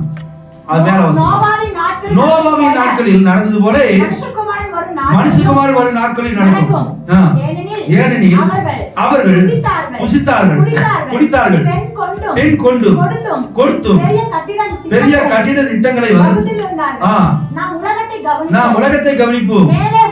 மேலே வானத்தில் அடையாளங்களும் பயங்கரமான காட்சிகளும் உண்டாயிருக்கும். இது பறக்கும் தட்டுகள், அநேக இடங்களில் பூமி அதிர்ச்சிகளும் கடல் கொந்தளிப்பும் உயரமான அலைகள் மனிதனுடைய இதயங்கள் பயத்தால் சோர்ந்து போகும். தேசங்களுக்கிடையே தொந்தரவு தவிப்பான நேரமாய் கோத்திரப்பிதா ஆபிரகாம் சொல்ற வானத்துல இருக்குமா பயங்கரமான தோற்றங்கள் பறக்கும் தட்டுகள் போன்றது வரும் அப்படின்றார். ஏன் அப்படின்னா நோவை நாட்கள் நடந்து போன மனுஷகுமார் நடந்து நோவை நாட்கள் என்ன நடந்துச்சு? ஒருத்தனுக்கு தேவனை குறிச்சு அக்கறை கிடையாது. ப்ராபர்ட் மோசவை பத்தியோ நோவை பத்தியோ நோவை பத்தி செய்தி பத்தியோ கிடையாது. மெசேஜ் இருந்தவங்களே சொல்றேன். இன்னைக்கு எப்படி ப்ராப்பர்ட்டை பத்தியோ பிரண்ணா மெசேஜை பத்தியோ யாருக்கும் கவலை கிடையாது. உலகத்துல எப்படி வாழலாம், பையனை எப்படி படிக்க வைக்கலாம், பையனை எப்படி ஃபாரின் அனுப்பலாம், பிள்ளைக்கு எங்க கல்யாணம் பண்ணி கொடுக்கலாம், பையனுக்கு ஐடில வேலை கிடைக்காதா, ₹1,00,000 சம்பாதிக்க மாட்டானா, நம்ம இடம் வாங்கி சைட் வாங்கி நல்லா பெருசா வீடு கட்டணும், நல்ல ஒரு ஆடி கார் வாங்கணும், விலை உயர்ந்த BMW கார் வாங்கணும், நம்ம வச்சிருக்கிற கார் மாதிரி நம்ம ஏரியால யாருமே வச்சிருக்க கூடாது, நம்ம கட்டிருக்கிற பில்டிங் மாதிரி யாரும் வைக்க கூடாது, நம்ம பையனை நல்லா படிக்க வைக்கணும், நல்லா சம்பளம் வாங்க வைக்கணும் அப்படிங்கிறதான அந்த உலகத்துல புசிப்பும் குடிப்பும் தான் அவங்களுடைய நோக்கமா இருந்துச்சு. என்னத்தை புசிப்போம், இன்னைக்கு என்னப்பா டின்னர்மா நைட்டு, நாங்க அந்த இதுக்கு பப்புக்கு போயிட்டோம், நாங்க இந்த மாலுக்கு போயிட்டோம். ஞாயிற்றுக்கிழமையானா சர்ச்சுக்கு போறதை விட அவங்களுக்கு அது பெருமை கிடையாது. எங்க போகணும், மாலுக்கு போயிட்டு வர்றது. போன் போட்டு சொல்லுவாங்க, நாங்க மாலுக்கு போயிட்டு போட்டோ பாத்தீங்களா, நாங்க இங்க போய் போட்டோ எடுத்தோம் பாத்தீங்களா, இதை போய் இங்க வாங்கிட்டு வந்தோம், இந்த சுடிதார் ₹2,000 வாங்கிட்டு வந்தோம், எங்க போய் வாங்கிட்டு வந்தோம், மால்ல போய் வாங்கிட்டு வந்தோம். ஆனா சண்டே மார்க்கெட்ல தெருவுல ₹100 விற்கிறான், அதை போய் ₹2,000 அங்க கொடுத்து வாங்கிட்டு வந்து பெருமை பேத்திக்குவாங்க இல்லைங்களா. அது ஒரு பெருமையினுடைய ஆவி பாருங்க. ஞாயிற்றுக்கிழமை சர்ச்சுக்கு கூட வராம அந்த மாலுக்கு போகுதுங்க. ஞாயிற்றுக்கிழமை எந்த சர்ச்சுக்கு போகாம என்ன செய்யுது, உலக காரியங்களுக்கு போகுதுங்க. புசிப்போம் குடிப்போம், நல்ல வேலை வாங்குவோம், என்ன சம்பாதிப்போம், பொண்ணை நல்ல இடத்துல கட்டி கொடுப்போம், பையனுக்கு நல்ல இடத்துல பொண்ணு எடுப்போம், என் மருமக இத்தனை பவுன் நகை கொண்டாந்து இருக்கிறான், இத்தனை மருமகளுடைய வீட்டுல இவ்வளவு பேர் அந்தஸ்தா இருக்கிறாங்க, என் மருமக இப்படியாக படிச்சிருக்கிறாரு, இவரு ஃபாரின்ல அவங்க ரிலேஷன்ல இருக்கிறாங்க, இது அவங்க பெருமையா நினைச்சுக்கிறாங்க பாருங்க. ஆனா கர்த்தரை குறிச்சதான அறிவு கிடையாது. நோவா காலத்தில் நடந்துச்சு, நோவா காலத்தில் நடந்தது போல மனுஷகுமார காலத்தில் நடக்கும். அப்ப நோவா காலத்துல தேவன் பூமியை அழிப்பதற்காக வந்து அதை நாசப்படுத்தினார் இல்லைங்களா. கர்த்தர் மனுஷனை உண்டாக்குறதுக்காக என்ன செஞ்சானா, மனஸ்தாபப்பட்டார். அப்படின்னாக்கா தேவன் மனஸ்தாபப்படுற அளவுக்கு அவன் நடந்திருக்கான பாருங்க. எவ்வளவு அக்கிரமம், அவன் உலகத்தையே அழிக்க வேண்டியதா இருந்துச்சு தண்ணீர். அதுக்கு பிறகு சோதோம் குமாரா, அந்த அது இவ்வளவு அட்டகாசம்னா கொஞ்சம் நெஞ்ச அட்டகாசம் கிடையாது. மாம்ச இச்சையில விழுந்து போனது, மாம்ச இச்சையில விழுந்து போனாங்க. ஆகவே தேவன் சோதோம் குமாரை அழித்தார். அப்போ இதை அழிப்பதற்காக என்ன செய்ய வேண்டியதா இருந்துச்சு, அவர் அக்னி ஸ்தம்பத்திலே இறங்க வேண்டியதா இருந்தது, இந்த பூமி மீது அவர் வர வேண்டியதா இருந்தது. அந்த பச்சிக்கிற அக்னி, தேவன் பச்சிக்கிற அக்னியா இருக்கிறார் இல்லைங்களா.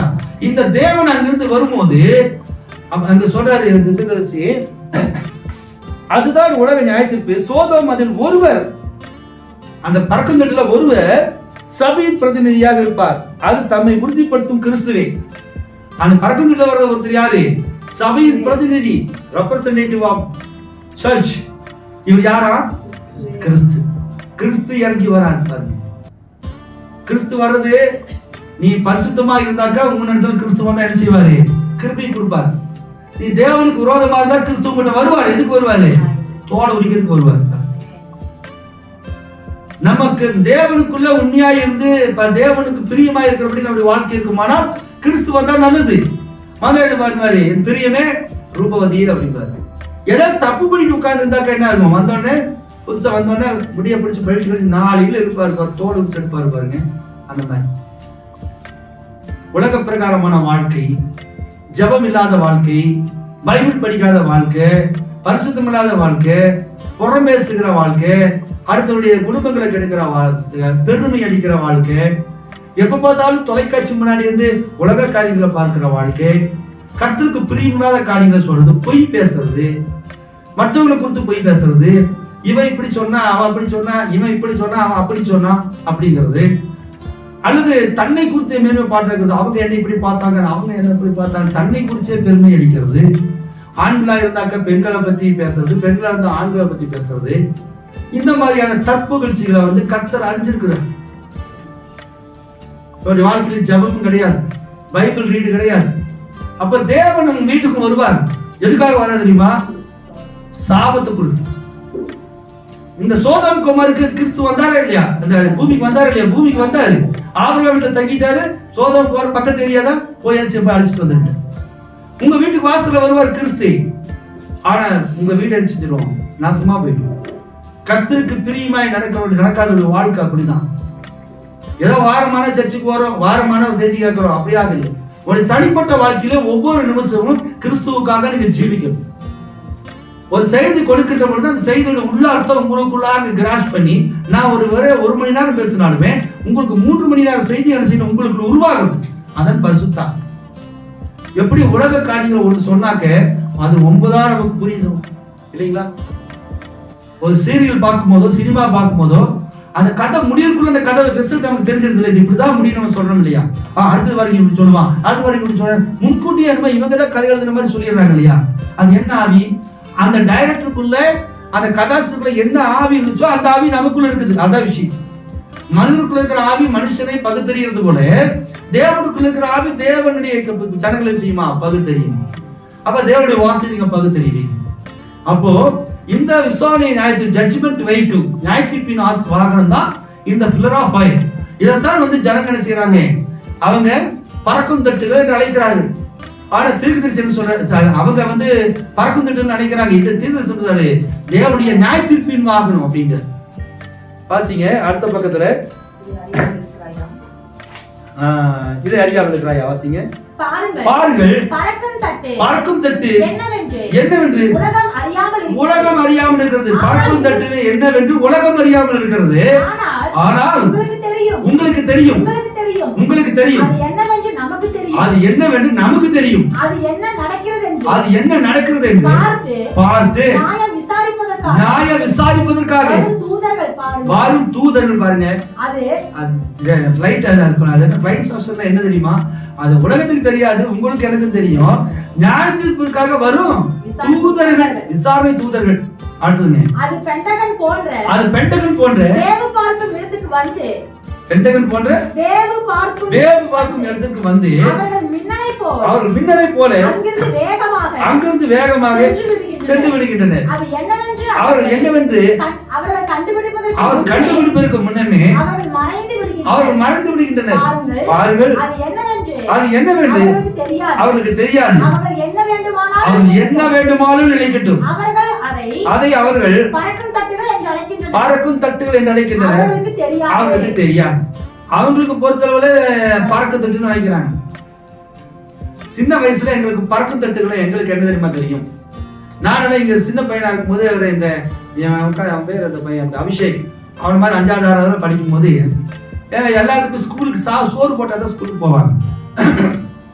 அப்பதான் மதியானத்துல காமராஜர் உணவு திட்டம் கொண்டு வர படிச்சு அண்டால வரும். ஏற்கனவே உங்களுக்கு சொல்லியிருக்கேன், அண்டால வரும் லாரியில.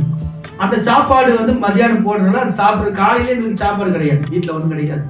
மதியானம் சோத்துக்காக தான் ஸ்கூலுக்கு போகுது. அப்போ அது அங்க இப்ப சத்துணவுல இப்ப கொடுக்குற எவர்சூல் தட்டு எவர்சூல் டம்ளர்லாம் அப்ப கொடுக்க மாட்டாங்க. அங்கிருந்து போகும்போது அவங்க அண்டால ஒரு சாப்பாடு லாரியில இறக்குவாங்க. அதை நம்ம லைனா நின்று அதை வாங்கணும். அந்த காலத்து ட்ரெஸ் எல்லாம் எப்படி இருக்கு தெரியுமா? நீங்க எல்லாம் போஸ்ட் பாக்ஸ்ல போய் போஸ்ட் கார்டு போடுறோம்ல, இப்ப அதெல்லாம் இல்ல இல்லைங்களா? மெசேஜ் அந்த போஸ்ட் கார்டை பின்னாடி நமக்கு டவுசர் கிழிஞ்சிருக்கும் பாருங்க, அதுல போட்டு போயிடலாம். அந்த மாதிரி கிழிஞ்ச டவுசர் இருக்கும், கிழிஞ்ச சட்டை, இந்த மாதிரி சட்டை ஒரு வெள்ளை சட்டை கொடுத்துருப்பாங்க. இதை மென்னு நினைச்சதுக்கு இது ஒரு டேஸ்ட் இருக்கும் பாருங்க. இந்த வெள்ளை சட்டையில நீலம் சோப்பெல்லாம் போட்டு அதை மென்னுட்டு இருப்போம். இதை எடுத்து இந்த கார்னர் எடுத்து இப்படி மென்னுட்டு இருக்குது. அப்படி இருக்கும் சட்டை. அயன் பண்ணாலும் சுருக்கா. ஆனா எங்களுக்கு அதெல்லாம் தெரியாது. ஏன்னா அதெல்லாம் நமக்கு அந்த விழிப்புணர்வு அப்படி இல்லை. இன்னைக்கு கூட நிறைய பசங்க, காலேஜ் பசங்களே இந்த காலத்து பசங்க அயன் பண்ணாம தான் போடுறானுங்க.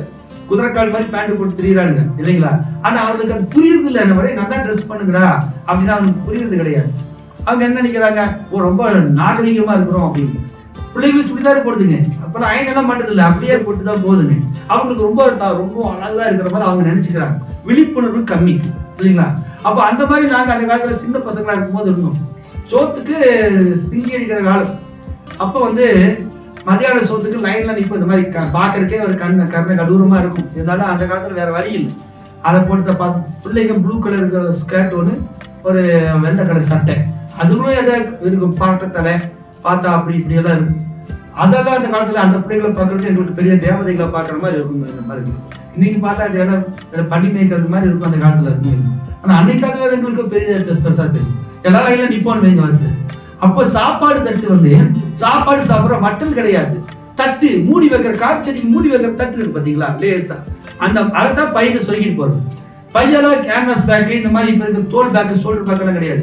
இப்ப ரேஷன் கொண்டு போறீங்களா அரிசி பை, அதுதான் எங்களுக்கு அந்த காலத்துல பை. அந்த பை காய்ச்சி பை, அதுல போக்கு நோட்டெல்லாம் திணிச்சு, அதுல வாட்டர் கேங்க திணிச்சு அந்த தட்டை சொருகிட்டு போவோம். அந்த மதியானம் ஆச்சுனாக்க என்ன பெல் அடிப்பாங்க. அடிச்சோட பேக்கெல்லாம் மூலையில போட்டுட்டு தட்டு போய் வெயில லைன்ல நின்றுவோம். தட்டுங்கிறது சாதாரண தட்டு தான். அது வட்டல் மாதிரி இதெல்லாம் இருக்காது. அப்புறம் அதை வந்து ஒரு கரண்டி உப்பு மாவு தாழ்த்து சவரம் அப்படி எடுத்து விடுவாங்க, அப்படி ஏதோ வலிக்கிற மாதிரி. அதை நாங்கள் சாப்பிட்டு முடிச்சுட்டு கழுவி முடிச்சதுக்கு பிறகு மதியானம் கொஞ்சம் கேப் இருக்கு பாத்தீங்களா, ஸ்கூல்ல விளையாடுற கேப், அதுலதான் விளையாட்டு இருக்கு. பறக்கும் தட்டுகள் சாயின் அடி விடுறது அந்த தட்டை அவன் அங்கிருந்து பிடிப்பான், அவன் அங்கிருந்து ஒரு தட்டு விடுவான். ஏய் பறக்கும் தட்டுறா, அதே பறக்கும் தட்டுறான்னு வீசுவான். எங்களுக்கு தெரிஞ்ச பறக்கும் தட்டுகள் அதுதான் பறக்கும் தட்டுகள். அதுக்கு பிறகு புதுசா கல்யாணம் ஆகுது பாத்தீங்களா, அந்த காலத்துல அன்னைக்கு வந்து வீடுகள்ல பறக்கும் தட்டுகள் இருக்கு. பொண்டாடி கோவம் வந்துச்சுன்னு சாயின் அடி பறக்கும் புருஷன் மேல வருது, புருஷன் அதை திருப்பி பொண்டாடி மேல வருது. இதுதான் பறக்கும் தட்டுகள். இந்தியாவில தெரிஞ்ச பறக்கும் தட்டுகள். தமிழ்நாட்டுல உலகத்துல தெரிஞ்ச பறக்கும் தட்டுகள் என்ன, அவன் ஏதோ அங்கிருந்து ஏதோ கிரகத்திலிருந்து வருது அப்படின்னு அவன் நினைச்சுக்கிறான் பாருங்க. ஆனா பறக்கும் தட்டுகள் என்பது என்ன, எந்த ஒரு கிரகத்திலையும் எந்த ஒரு கிரகமும் வந்து அனுப்புறது கிடையாது. அது எங்கிருந்து வருது, பரலோகத்திலிருந்து வருகிறதான தேவதூதர்களுடைய கூட்டம்.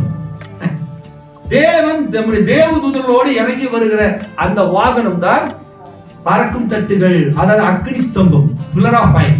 ப்ராஃபட் ஒரே வார்த்தையில் சொல்லும்போது அது என்னவா, அது பில்லர் ஆஃப் ஃபயர். வானத்திலிருந்து அக்னிகளை பொழிந்து பூமியை அழிப்பதற்காக எங்களுக்குள் மேலாக வாயுமண்டலம் பரவுவதை நாங்கள் காண்கிறோம். அது ஒரு அக்னி ஸ்தம்பம் பாருங்க. அது பூமியை வந்து கெடுத்தவர்களை அழிப்பதற்காக வருகிறது. அதான் பறக்கும் தட்டுகளுடைய கான்செப்ட். அவ்வளவு ப்ராப்பர்ட் பாருங்க. அவர் காலத்துல 62 சொல்லியிருக்காரு. இப்ப சொல்லி எத்தனை வருஷம் ஆச்சு, 24. இந்த 24 இப்ப இத்தனை ஆண்டுகள், 60-70 ஆண்டுகள் கூட அந்த பறக்கும் தட்டுகளை குறிச்சு எவனுக்குமே இன்னைக்கு வரைக்கும் கண்டுபிடிக்க முடியல உலகத்தினால. பிரண்ணம் காலம் 62, 72 கண்டுபிடிச்சிருக்கலாம், 82 கண்டுபிடிச்சிருக்கலாம், 92 கண்டுபிடிச்சிருக்கலாம், 2002 கண்டுபிடிச்சிருக்கலாம். ஒரு பொண்ணு இன்னைக்கு வரைக்கும் தெரியலைங்க. 2024 இப்ப எப்படி சூப்பர் சயின்டிஸ்ட் நாலேஜ் அவ்வளவு இருக்கிற சேட்டலைட் அனுப்பிச்சாச்சு. வானத்துல சேட்டலைட் அனுப்பிச்சு பூமியில இருக்கிற அத்தனை ரோட்டையும் பிளான் பண்ணி இன்னைக்கு ரூட் மேப் போட்டாக்க கார்ல போனா வண்டியில போனோம்னா கரெக்டா கொண்டு போய் சேர்த்துது பாருங்க. அப்படி உலக உரடையவே மேப்பா கொண்டு போயிட்டான் சேட்டலைட்ல, இல்லைங்களா? எந்த ஊருக்கு எப்படி வேணாலும் தைரியமா போலாம். அந்த மாதிரி இருக்கிற கட்டத்துல கூட அந்த பறக்கும் தட்டுகளை வேலை செய்ய முடியல, கண்டுபிடிக்க முடியல. ஏனென்றால் அது தேவனுடைய காரியமா இருக்கிறது. அல்லேலூயா. இந்த உலக ஞானத்தை கொண்டு தேவ ஞானத்தை அளவிட முடியாது. ஆனா தேவ ஞானத்தை கொண்டு உலக ஞானத்தை அளவிடலாம், இல்லைங்களா? தேவனுக்குரியவர்கள் உலகத்துக்குரிய மனிதர்களை நிதானிக்க முடியும். ஆனா உலகத்துக்குரிய மனிதர்கள் தேவனுடைய பிள்ளைகளை நிதானிக்கவே முடியாது. நம்ம உலக மனுஷனை ஜட்ஜ் பண்ணலாம், இவன் இப்படிதான் நம்ம பகுத்தறிய முடியும். ஆனா ஒருபோதும் உலக மனுஷன் நம்மளை பகுத்தறிய முடியாது. நம்முடைய லைன் என்ன, நம்ம ஏன் இப்படி இருக்கிறோம், நம்மளுக்கு அவன் பார்க்கும்போது அவனுக்கு நம்ம பைத்தியக்காரமா தான் நம்ம தெரியும். பைத்தியக்காரனா இருக்கானா, இந்த காலத்துல இப்படியா நகம் போடாம போச்சுயா, என்னையா இதுங்க இப்படி எல்லாமே இருப்பாங்க மனுஷனுங்க. என்னையா அவரு தம்பு கூட அடிக்க மாட்டேங்கிறான், இன்னும் குவார்டர் கூட கிடையாது. என்னையா வாழ்றாங்க? சினிமா பார்க்க கூடாதாமா, சீரியல் பார்க்க கூடாதாமா, இப்படிதான் இருக்கணுமாமா, இப்படிதான் ட்ரெஸ் போடணுமாமா, இப்படிதான் ஜெபம் பண்ணணுமாமா. இதெல்லாம் யாரு கேட்ட கடவுள் இவன் பார்த்துருக்கானா, இயேசுவன் பார்த்துருக்கானா, இயேசு வீட்டுக்கு வந்திருக்காரா, இப்படி எல்லாம் கேள்வி கேட்பான். ஏன்னா அவன் ஜென்மஸ்பாவம் உள்ள மனுஷன். ஜென்மஸ்பாவம் உள்ள மனுஷனோ ஆவிக்குரிய ஸ்பாவம் உள்ள மனுஷனே அறிய முடியாது. ஆனா நமக்கு தெரியும், நம்ம அங்கிருந்து தான் வந்திருக்கிறோம். ஒரு குடியார எப்படி இருப்பான், இல்ல உலக மனுஷன் எப்படி இருப்பான், அவனுடைய தன்மைகள் எப்படி இருக்கும், சூழ்நிலைகள் வரும்போது எப்படி மாறுமா, சோதனைகள் வரும்போது எப்படி மாறுவான் அப்படிங்கிறது ஆவிக்குரியவன் உலகத்துக்குரியவனை நிதானிக்க முடியும். ஆனா உலகத்துக்குரியவன் ஆவிக்குரியவன் நிதானிக்க முடியும். பாருங்க, வாசிங்க இந்த 130 மேல தேவன் சில தூதர்களோடு இல்லைங்க, இதுக்கே வந்துருங்க 134 பக்கத்துல இதை குறித்து தேவனுடைய வானத்தில் பறந்து கொண்டிருக்கும் அந்த தட்டுகள் அவர்கள் பறக்கும் தட்டுகள் என்று அழைக்கின்றனர். சரி, அதை பேசாமல் அப்படியே விட்டு விடுவது நல்லது. அவர்கள் பறக்கும் தட்டில் வருகிறவர்கள் எவ்விதம் காணாமல் போய் விடுகின்றனர் என்பதை குறித்து கேள்விப்பட்டிருக்கிறீர்களா என்று கேட்கின்றனர். அவர்கள் சொல்வதை கேளாதீர்கள். அவர்கள் அங்குதான் நின்று கொண்டிருக்கின்றனர். அவர்கள் நமது கண்களுக்கு தென்படாமல் மறைந்து விடுகின்றனர். அப்படித்தான் எடுத்துக்கொள்ளப்படுதலும் இருக்கும். அவைகளில் ஒன்று கீழே இறங்கி வரும். பூமிக்குரிய இந்த சரீரம் வானத்துக்குரிய சரீரத்தை தரித்துக் கொள்ளும். அப்பொழுது தோல், மயிர், எலும்புகள் அது ஒரு நொடி பொழுதிலே மறுரூபமாகும். அது விண்வெளியிலிருந்து கீழே இறங்கி வந்து அவர்களை கொண்டு செல்லும். அவை எல்லாம் பறக்கும் தட்டுகள் இப்பொழுதே வந்து கொண்டிருப்பதை நாம் காண்கிறோம். பெண்டகன் வானத்தில் தோன்றும் அந்த மர்மமான ஒளியை குறித்து வியந்து கொண்டிருக்கிறது. ஜெபர்சன்வில்லில் செய்தித்தாளில் ஒன்றில் இந்த மர்மமான ஒளியை குறித்து வெளியிட்டிருந்தனர். அது என்னவென்று அவர்களுக்கு தெரியவில்லை. அது எழுதியிருந்தது, சிறு பிள்ளைகளே, நான் கூறுவதை கேளுங்கள். வரப்போகும் ஒரு நாளில் அவை உங்களையும் கொண்டு செல்லும். பாருங்கள் பாருங்கள், கவலைப்பட வேண்டாம். சோதோமின் நாட்களிலே நடந்தது போல என்று இயேசு கூறினார். அல்லேலூயா, ஆமென். என்ன செய்யுமா ப்ராப்பர்ட்டிங்க தெளிவா, எவ்வளவு தெளிவா சொல்றாரு. இந்த தட்டுல இருந்து வரங்க, பறக்கத்துல இருந்து வராங்களா, அவங்களுக்கு ஒண்ணுமே பூமியில இருக்கிறவங்க அதை பத்தி தெரியாது. நம்ம போறதுக்குள்ள அவங்க ஓடிடுறாங்க அப்படின்றாங்க. அது அவங்க சொல்லுங்க நம்பாதான், அவங்களுக்கு தெரியாது. அவங்க எங்கேயுமே ஓடல. அவங்க எங்க இருக்கிறாங்க? அங்குதான் இருக்கிறார்கள். பறக்கும் தட்டு அங்குதான் இருக்கிறது. பறக்கும் தட்டுல வந்தவன அங்கதான் இருக்கிறான். ஆனா இவர்கள் கண்களுக்கு அது தெரிவதில்லை அப்படின்னு சொல்றாரு. உங்களுக்கு புரியுதா? ஏன் தெரியறதில்ல கண்ணுக்கு? அவங்க யாரு? அவங்க தூதர்கள். இந்த இடத்துல தூதர் இருக்கிறார். உங்க பக்கத்துல உட்கார்ந்து கொண்டிருக்கலாம். நீங்க தூங்கும் போது உங்க தலைமையில உட்கார்ந்து கொண்டிருக்கலாம். நீங்க வீட்டுல இருக்கும்போது உங்க வாசப்படியில உட்கார்ந்து இருக்கலாம். யாரெல்லாம் நல்ல ஜெபம் பண்ணி கர்த்தரோடு ஐக்கியமா இருக்கிறீங்களோ, உங்களோடு கூட நீங்க ஜெபம் பண்ணும்போது உங்க பக்கத்துல தேவதூதன் இருப்பார். நீங்கள் பரிசுத்தமாக ஜீவிக்கும் போது தேவன் உங்களோடு கூட வருவார். நீங்க டூ வீலர்ல போனாலும் கூட தேவதூதர்கள் உங்களோடு கூட உட்கார்ந்துட்டு இருப்பாங்க. நீங்க கார்ல போனாலும் கூட தேவதூதர்களோடு இருப்பாங்க. ஆனா நீங்கள் தேவனோடு எப்பொழுதுமே இருக்கணும். நீங்கள் எப்பொழுதுமே சினிமாக்காரர்களோடு இருப்பீங்க, அரசியல்வாதிகளோடு இருப்பீங்க, உலக மனுஷனோடு இருப்பீங்க, குடிகாரனோடு இருப்பீங்கன்னாக்க அங்க ஒரு யார் வருவா? பிசாசும் அவன் தூதர்கள் வருவாங்க. அவங்கதான் உங்க ஃப்ரெண்ட் இல்லைங்களா? நாம் யாரை தேடுகிறோமோ அவங்க தான் வருவாங்க. நீங்க கர்த்தரை தேடினா கர்த்தருடைய தூதர்கள் வருவாங்க. அதாவது சொல்றாரு, அந்த தூதர்கள் எங்க? அவங்க பூமியில எங்கதான் நின்று இருக்கிறாங்க. உங்க கண்ணுக்கு தெரியாது. அந்த பறக்கும் தட்டுகள் ஏதோ தட்டு வந்துச்சு, அங்க இருந்து இறங்குனாங்க, திடீர்னு காணாம போயிட்டாங்க. இன்வைசிபிள். ஏன்னாக்க இந்த மாமிச கண்கள் உலகத்துக்குரிய காரியங்களை மட்டும்தான் படம் பிடிக்கும். இந்த நமக்கு கொடுக்கப்பட்டதான ஐம்புலன்கள் உலகத்தை சார்ந்தது. இந்த மண்ணுக்குள்ள இருந்து எடுத்து செஞ்ச கருவிகள். கண் எங்க இருந்து வந்துச்சு? மண்ணுல இருந்து வந்துச்சு. காது எங்க இருந்து வந்துச்சு? மண்ணுல இருந்து வந்துச்சு இல்லைங்களா? உடம்புல இருக்கிற அத்தனை ஸ்பேர் பார்ட்ஸும் மண்ணுல இருந்து எடுக்கப்பட்டதுதான். ஆனா உள்ளுக்குள்ள ஒரு ஆவிக்குரிய மனசு இருக்கிறான். அவனுக்கு கண் இருக்குது, அவனுக்கு வாய் இருக்குது, அவனுக்கு மூக்கு இருக்குது, அவனுக்கு கை எல்லாமே இருக்குது. அது எங்க இருந்து வந்தது? பரலோகத்திலிருந்து வந்தது. அப்படின்னா அது காலத்தை வென்றது, காலத்தை கடந்தது. அந்த கண் இருந்தாதான் அங்க தூதர் நீக்கத்தை காண முடியும். மாம்ச கண்ல பார்க்க முடியாது. சில நேரங்களில் கர்த்தர் பெர்மிட் பண்றாரு ஒரு அடையாளத்துக்காக. அவன் கண்ண அடைக்க திறந்து விடுறது. பழைய பாட்டு ஒரு சம்பவம் இருக்கு இல்லையா? பிளேயாம் இருக்குது இல்லைங்களா? அவன் கர்த்தருடைய தூதன் எங்க இருக்கிறான்? நின்னுட்டு கழுதுக்கு தெரியுது தூதன் நிக்கிறான்னு. ஆனா இவனுக்கு தெரியல. இன்னொரு சம்பவம், எலிசா யுத்தம் பண்ண போகும்போது அவனுடைய கண்ணை தேவன் திறக்கும் போது எலிசா ஆயிரக்கணக்கான தூதர்கள் நிக்கிறான். பரமசேனை நிக்கிறது. ஒருவேளை அவனுடைய கண்ணை திறக்கலன்னு வச்சுக்கல, எலிசா மட்டும் இருக்கிறதா அவனுக்கு தெரிஞ்சிடும். இன்னைக்கு நம்ம நினைக்கிறோம், நம்ம ஏதாவது யுத்தத்துக்கு போனா, ஊழியத்துக்கு போனா, இல்ல நீங்க போனீங்கன்னாக்க உங்களுக்கு பின்னதாக தேவதூதர்கள் கூட்டம் இருக்கிறது உங்களுக்கு எதிர்பார்க்கிற சாத்தானுக்கு தெரியும். நமக்கு தெரியாது. தேவன் நம்ம கண்ணை திறந்தே திரும்பி பாரு, நம்ம திரும்பி பாரு மகளே அப்படின்னாதான் நம்மோட தேவதூதர்கள் இருக்கிறத நம்ம கண்டு கொள்ள முடியும். ஏன்னாக்க மாம்ச கண்கள் தேவன் பெர்மிட் பண்ணல. ஆகவேதான் சொல்ற ப்ராப்பர்ட்டி அப்படித்தான் எடுத்துக்கொள்ளப்படுதலும் இருக்கும். அவைகளில் ஒன்று கீழே இறங்கி வரும். பூமிக்குரிய இந்த சரீரம் வானத்துக்குரிய சரீரத்தை தரித்துக் கொள்ளும். அப்பொழுது தோல், மயிர், எலும்புகள் அது ஒரு நொடி பொழுதிலே மறுரூபமாகும். இந்த சரீரம் நம்ம உயிரோடு இருக்கும் போதே ராப்சர் நடக்குன்னு வைங்களேன். நீங்க மறிச்சிட்டீங்கன்னா அது மறுபடியும் அது எந்திரிச்சு வந்து சரியாகும். ஆனா உயிரோடு இருக்கும் போது இந்த பாடி டிரான்ஸ்பர்மேஷன் ஆகும். கல்யாணத்துக்கு முன்னதாக ஒரு பொண்ணு அவ பாக்குறதுக்கு எப்படி இருப்பா? அப்பதான் வேலைக்கு போயிட்டு வரான்னு எல்லாம் வேர்த்து விருத்து கருவழிச்சு போய் எல்லாம் முடியெல்லாம் அழுக்கு பிசுபிசா இருக்கும். நாளைக்கு கல்யாணம் அப்படிங்கும் போது என்ன பண்ணுவாங்க? பியூட்டி பார்லருக்கு அனுப்பிச்சிருவாங்க. பியூட்டி பார்லருக்கு அனுப்பிச்ச உடனே குளிக்க வச்சு, சோப்பு போட்டு குளிக்க வச்சு, பள்ளி வேலைக்கு விட்டு எல்லாம் மூஞ்சில் இருக்கிற அழுக்கு எல்லாம் எடுத்து அப்படி ஃபேஷியல் பண்ணி அப்படி பட்டி தள்ளி அப்படி போட்டு மொடு மெழுகு பொம்மை மாதிரி ஒன்று நிறுத்துவாங்க இல்லைங்களா? அதை பார்த்தோன்னு மாப்பிள்ளைக்கு ரொம்ப ஆசையாயிடும். அப்பா நல்ல ஒரு தேவதையை கல்யாணம் பண்ணியிருக்கிறோம், தேவதையை கண்டேன் பாட்டெல்லாம் பாடுவார். அடுத்த நாள் காலையில பார்த்துக்கு அந்த பொண்ணு குளிச்சுட்டு வந்தாச்சுன்னா அவ்வளவுதான். ஓ எங்க பிச்சைக்காரியா கொடுத்துட்டாங்க அப்படிங்கிற மாதிரி. அந்த மாதிரி அந்த டிரான்ஸ்ஃபர்மேஷன் எப்படி வருது? அந்த பியூட்டி பார்லருக்கு போறதுனால என்ன செய்யறாங்க, இந்த இங்க இருக்கிற மயில், இந்த கண்ணி மேல இருக்கிற மயில் கூட அங்க பெயிண்ட் பண்ணிடுறாங்க. அங்க ஒரு ஒட்டுமுடி வைக்கிறாங்க. அது கண்ணு முன்னாடி என்ன பொம்மை மாதிரி அப்படி கண்ணு வைக்கிறாங்க. அதை பார்த்த உடனே எப்படி இருக்கும், ஐயோ என் மனைவிக்கு இவ்வளவு கண் குடும்பம் இவ்வளவு அழகா இருக்கா, அந்த ஒட்டுமுடி அப்படின்னு எக்ஸ்ட்ரா ஃபிட்டிங் எல்லாம் பண்ணி இல்லாத இருக்கிற மாதிரி இருக்கிறது இல்லாத மாதிரி எல்லாம் பண்ணி அங்க பொண்ணை நிறுத்திருப்பாங்க. இது உலக பிரகாரமான ஒரு மனவாட்டி ஆயத்தம் பண்றது. உலக பிரகாரம் ஒரு மனவாட்டி ஆயத்தம் பண்றதுக்கு ஒரு மற்றவர்களாம் பார்க்கும்போது இதுதான் பிரைடு. மற்ற எத்தனை பெண்கள் வந்தாலும் அந்த மனமேடு இருக்கிற பொண்ணு தனியா தெரியுமா.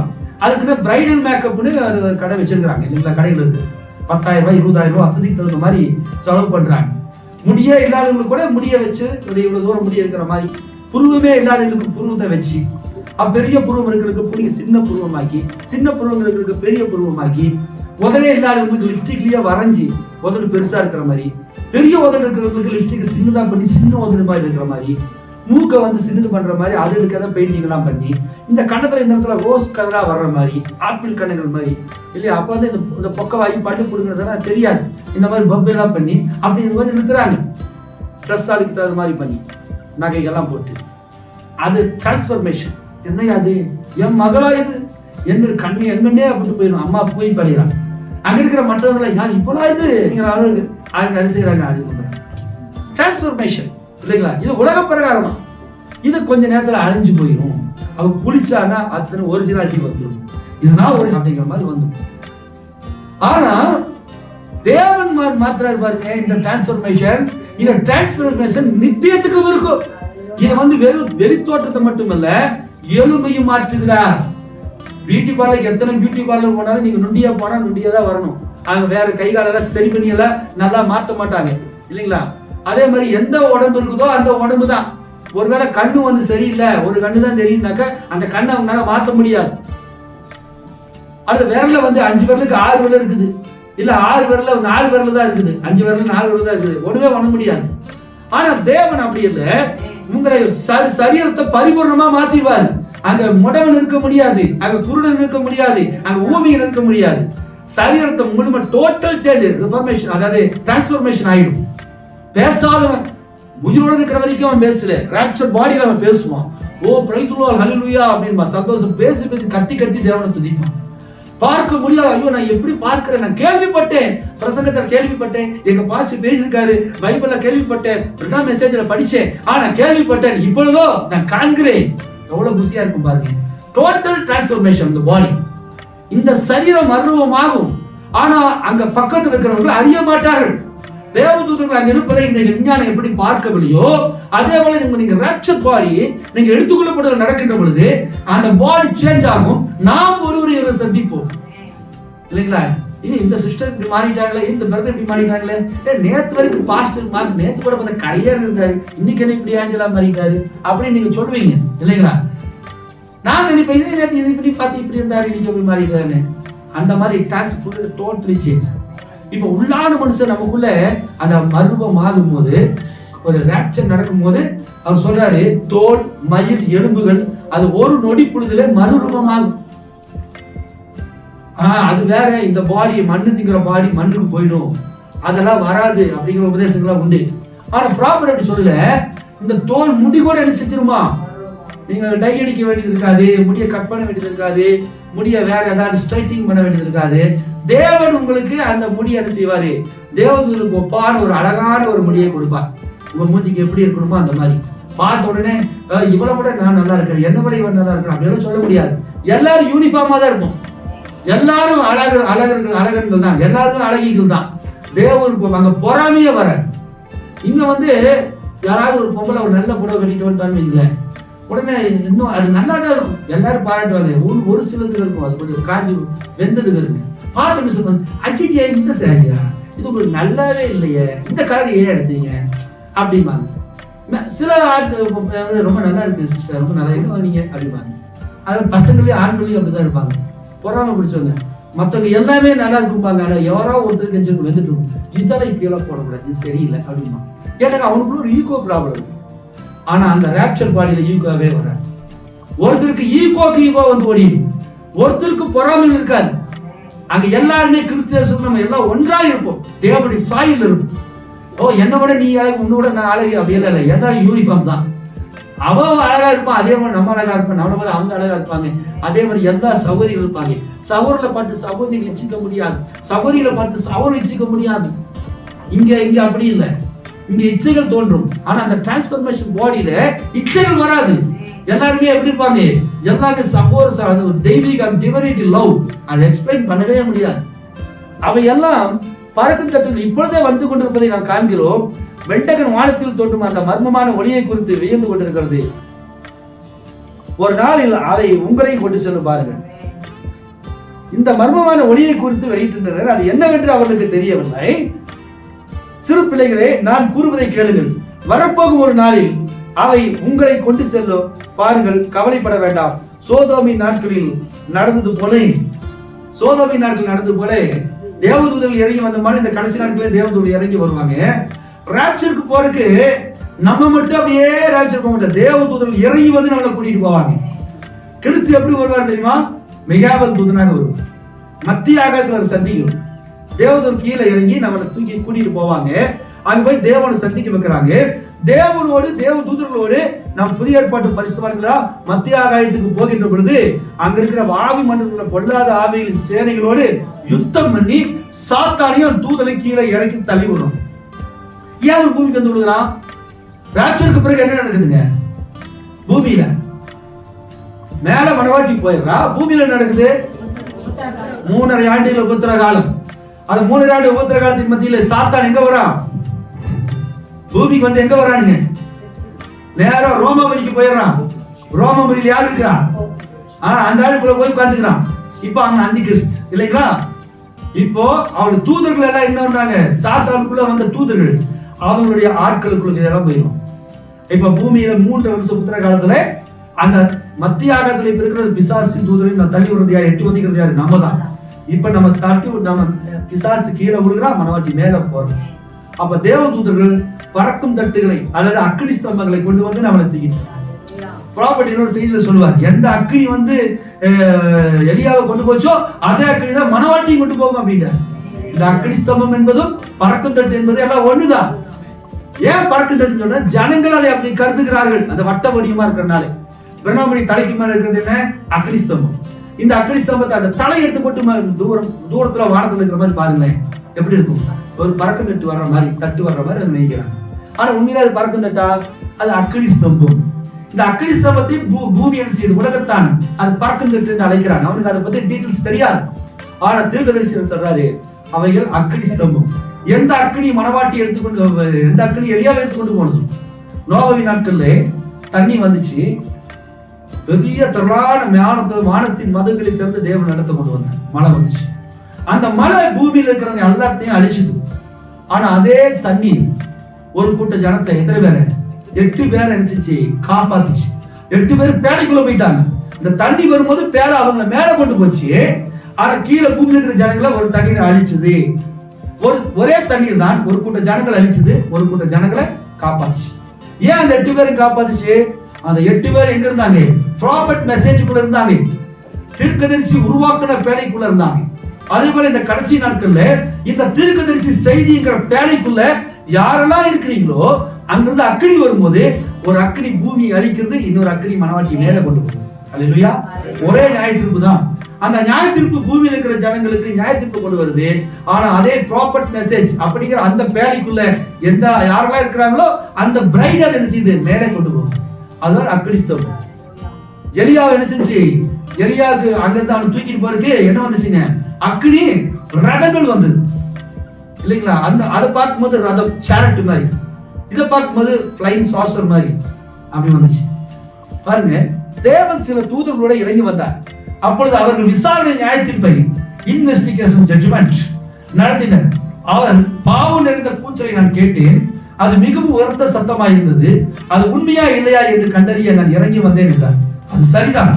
அந்த பிரதானமானவர் ஆபிரகாமுடன் பின்தங்கி அவருக்கு பின்னால் இருந்த சாரான இருதயத்திலுள்ள சிந்தனைகளை பகுத்தறிய முடிந்தது. இப்பொழுது நீங்கள் கவனிப்பீர்களானால் இன்றைக்கும் அதுவே சம்பவிக்கிறது. அது விசாரணை நியாயத்தீர்ப்பு. சற்று பின்பு சபையானது அந்த ஸ்தானத்தில் நின்று எல்லா வித்துக்களும் அதனிடம் கொண்டு சேர்க்கப்பட்ட பின்பு அவர்கள் போய்விட்டிருப்பார்கள். அவர்களுக்கு நேர்ந்தது என்னவென்று மற்றவர்களுக்கு தெரியாது.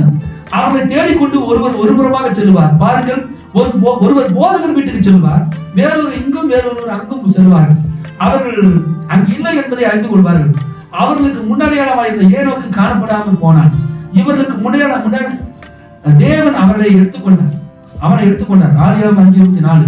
விசாரணைக்காக அவர்கள் இறங்கி வருகின்றனர். ஏனோக்கு மர்மமாதலை தொடர்ச்சியாக தற்போது இஸ்ரவேலுக்கு முன்னடையாளமாக அவர்கள் பேழைக்குள் பிரவேசிக்கின்றனர். இங்க ஒரு பாயிண்ட் அடிக்கிறார்.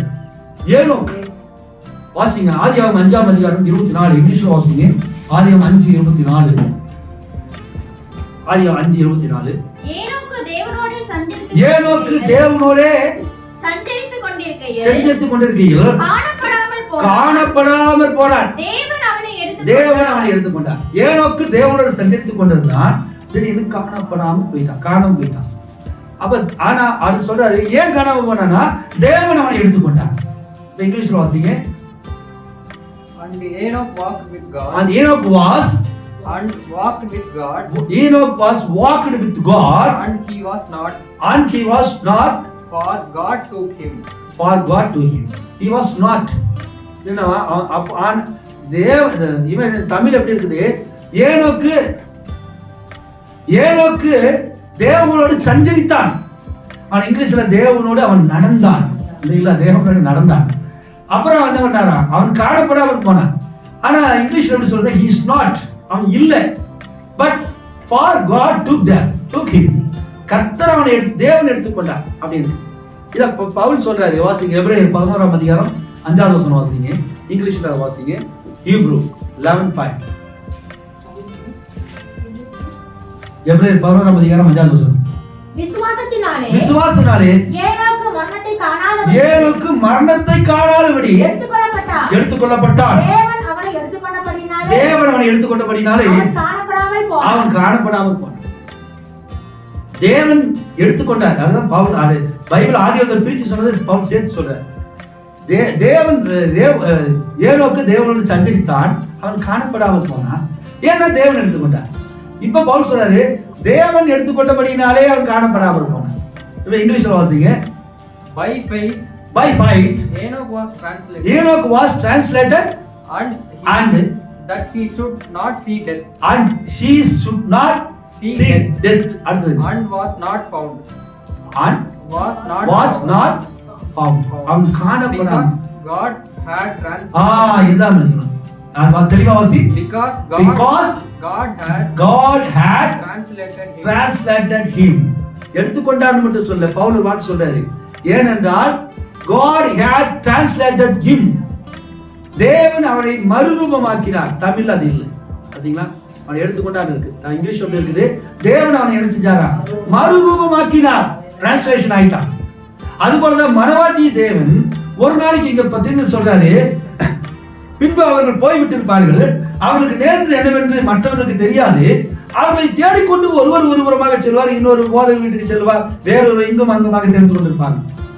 திடீர்னு பாஸ்டர் வீட்டுக்கு வருவாங்க. எங்க வைஃப் உங்க வீட்டுக்கு வந்தாங்களா? எங்க பிரதர் உங்க வீட்டுக்கு வந்தாங்களா? என் பையன் உங்க வீட்டுக்கு வந்தாங்களா? பாஸ்டர் வீட்டுக்கு இல்ல சிஸ்டர், இல்ல பிரதர், நான் இப்ப வந்த வெளியே முடித்துக்கு போயிட்டு வந்தேன். அது காலையில இருந்து பையனை காணுங்க. அவர் அந்த பாஸ்டர் வீட்டு தான் அங்கதான் எப்பவுமே அங்க சர்ச்சில் தான் இருப்பாங்க. சர்ச்சில் போய் பாருங்க, சர்ச்சில் பையனை காணும். ஜோசுவாங்க அப்பா சொல்லுவாரு, பணிமலை சிஸ்டர் பையனை காணும், என்னாச்சு? சர்ச்சில் தான் இருப்பாங்க, பாஸ்டர் சுற்றி காணும். ஜர்னிஸ் போய் ஜர்னிஸ் போன் பண்ணு, ஜோசப் போன் பண்ண, அங்கேயும் இல்லை, இங்கேயும் இல்லை, எங்கேயும் இல்லை. ஜிம்முக்கு போயிருப்பானோ, அங்கே ஜிம்மில் இல்லை. கிரிக்கெட் கிரவுண்டுக்கு போயிருப்பானோ, இல்லை. எங்கே தான் போய் தொலைஞ்சான்? சர்ச்சுக்காவது போயிருப்பான்னு நினைக்கிறப்போ வர வர கொஞ்சம் கெட்டு போயிட்டான். பைபிள் நிறைய படிக்க ஆரம்பிச்சிட்டான், ஜெபம் பண்ண ஆரம்பிச்சிட்டான். முதல்ல ஒழுங்கா இருந்தான், முதல்ல ஜிம்முக்கு மட்டும் போயிட்டு இருந்தான், கிரிக்கெட் போயிட்டு இருந்தான். இப்போ சர்ச்சுக்கு வேற ஒழுங்கா போறான், கெட்டு போயிட்டான். சர்ச்சில் போய் பாருங்க, பாஸ்டர் தான் அவனை கெடுக்குது. பாஸ்டர் பிடிச்சி வச்சுட்டார். பாஸ்டர் போன் பண்ணுவான், டிங் டிங், இங்கே வரல, எங்கேயும் வரல. ஏன்னாக்கா இவன் டிரான்ஸ்லேட்டட் ஹிம். தேவனாலே என்ன செஞ்சிருப்பான்? மறுபடியும் ஜோசுவா ஜிம்முக்கு போனது இந்த ஜிம்மெல்லாம் வேண்டாம்ப்பா, நான் ஜம்முன்னு நான் ஒன்று வச்சிருக்கிறேன். அவன் அப்படி டிரான்ஸ்லேஷன் ஆயிருப்பான். அவன் ஆயிருந்தானே இப்போ நான் இருக்க மாட்டேன்னா இப்படி இந்த மாதிரி தேடுவாங்க. என்னன்னாக்க அந்த 10 லட்சத்துல ஒருத்தர் போனாக்க பெருசா தெரியும். அந்த மாதிரி ஒரு பெரிய கூட்டம் காணாம போச்சுன்னா இன்றைக்கு இத்தனை பேர் காணாமல் போய்விட்டார்கள், அவர்கள் என்ன ஆனது என்று தெரியவில்லை அப்படி தொலைக்காட்சியில போடுவாங்க. ஆனா இது சொல்றதுக்கு அப்படி இருக்காது. போலீஸ் ஸ்டேஷன்ல வரும், நேற்று ஒரு பையனை காணுமா, ஒரு பொண்ணை காணுமா, அந்த அப்பா நடந்துட்டு நம்ம திடீர்னு காணாம போயிட்டாங்க, எங்க போனாங்கன்னு தெரியல. வயசான காலத்துலப்பா புத்திக்கல் மாதிரி எங்கேயோ போச்சு போல இருக்குது, இல்ல இவர் எங்கேயோ போயிட்டாரு போல இருக்குது.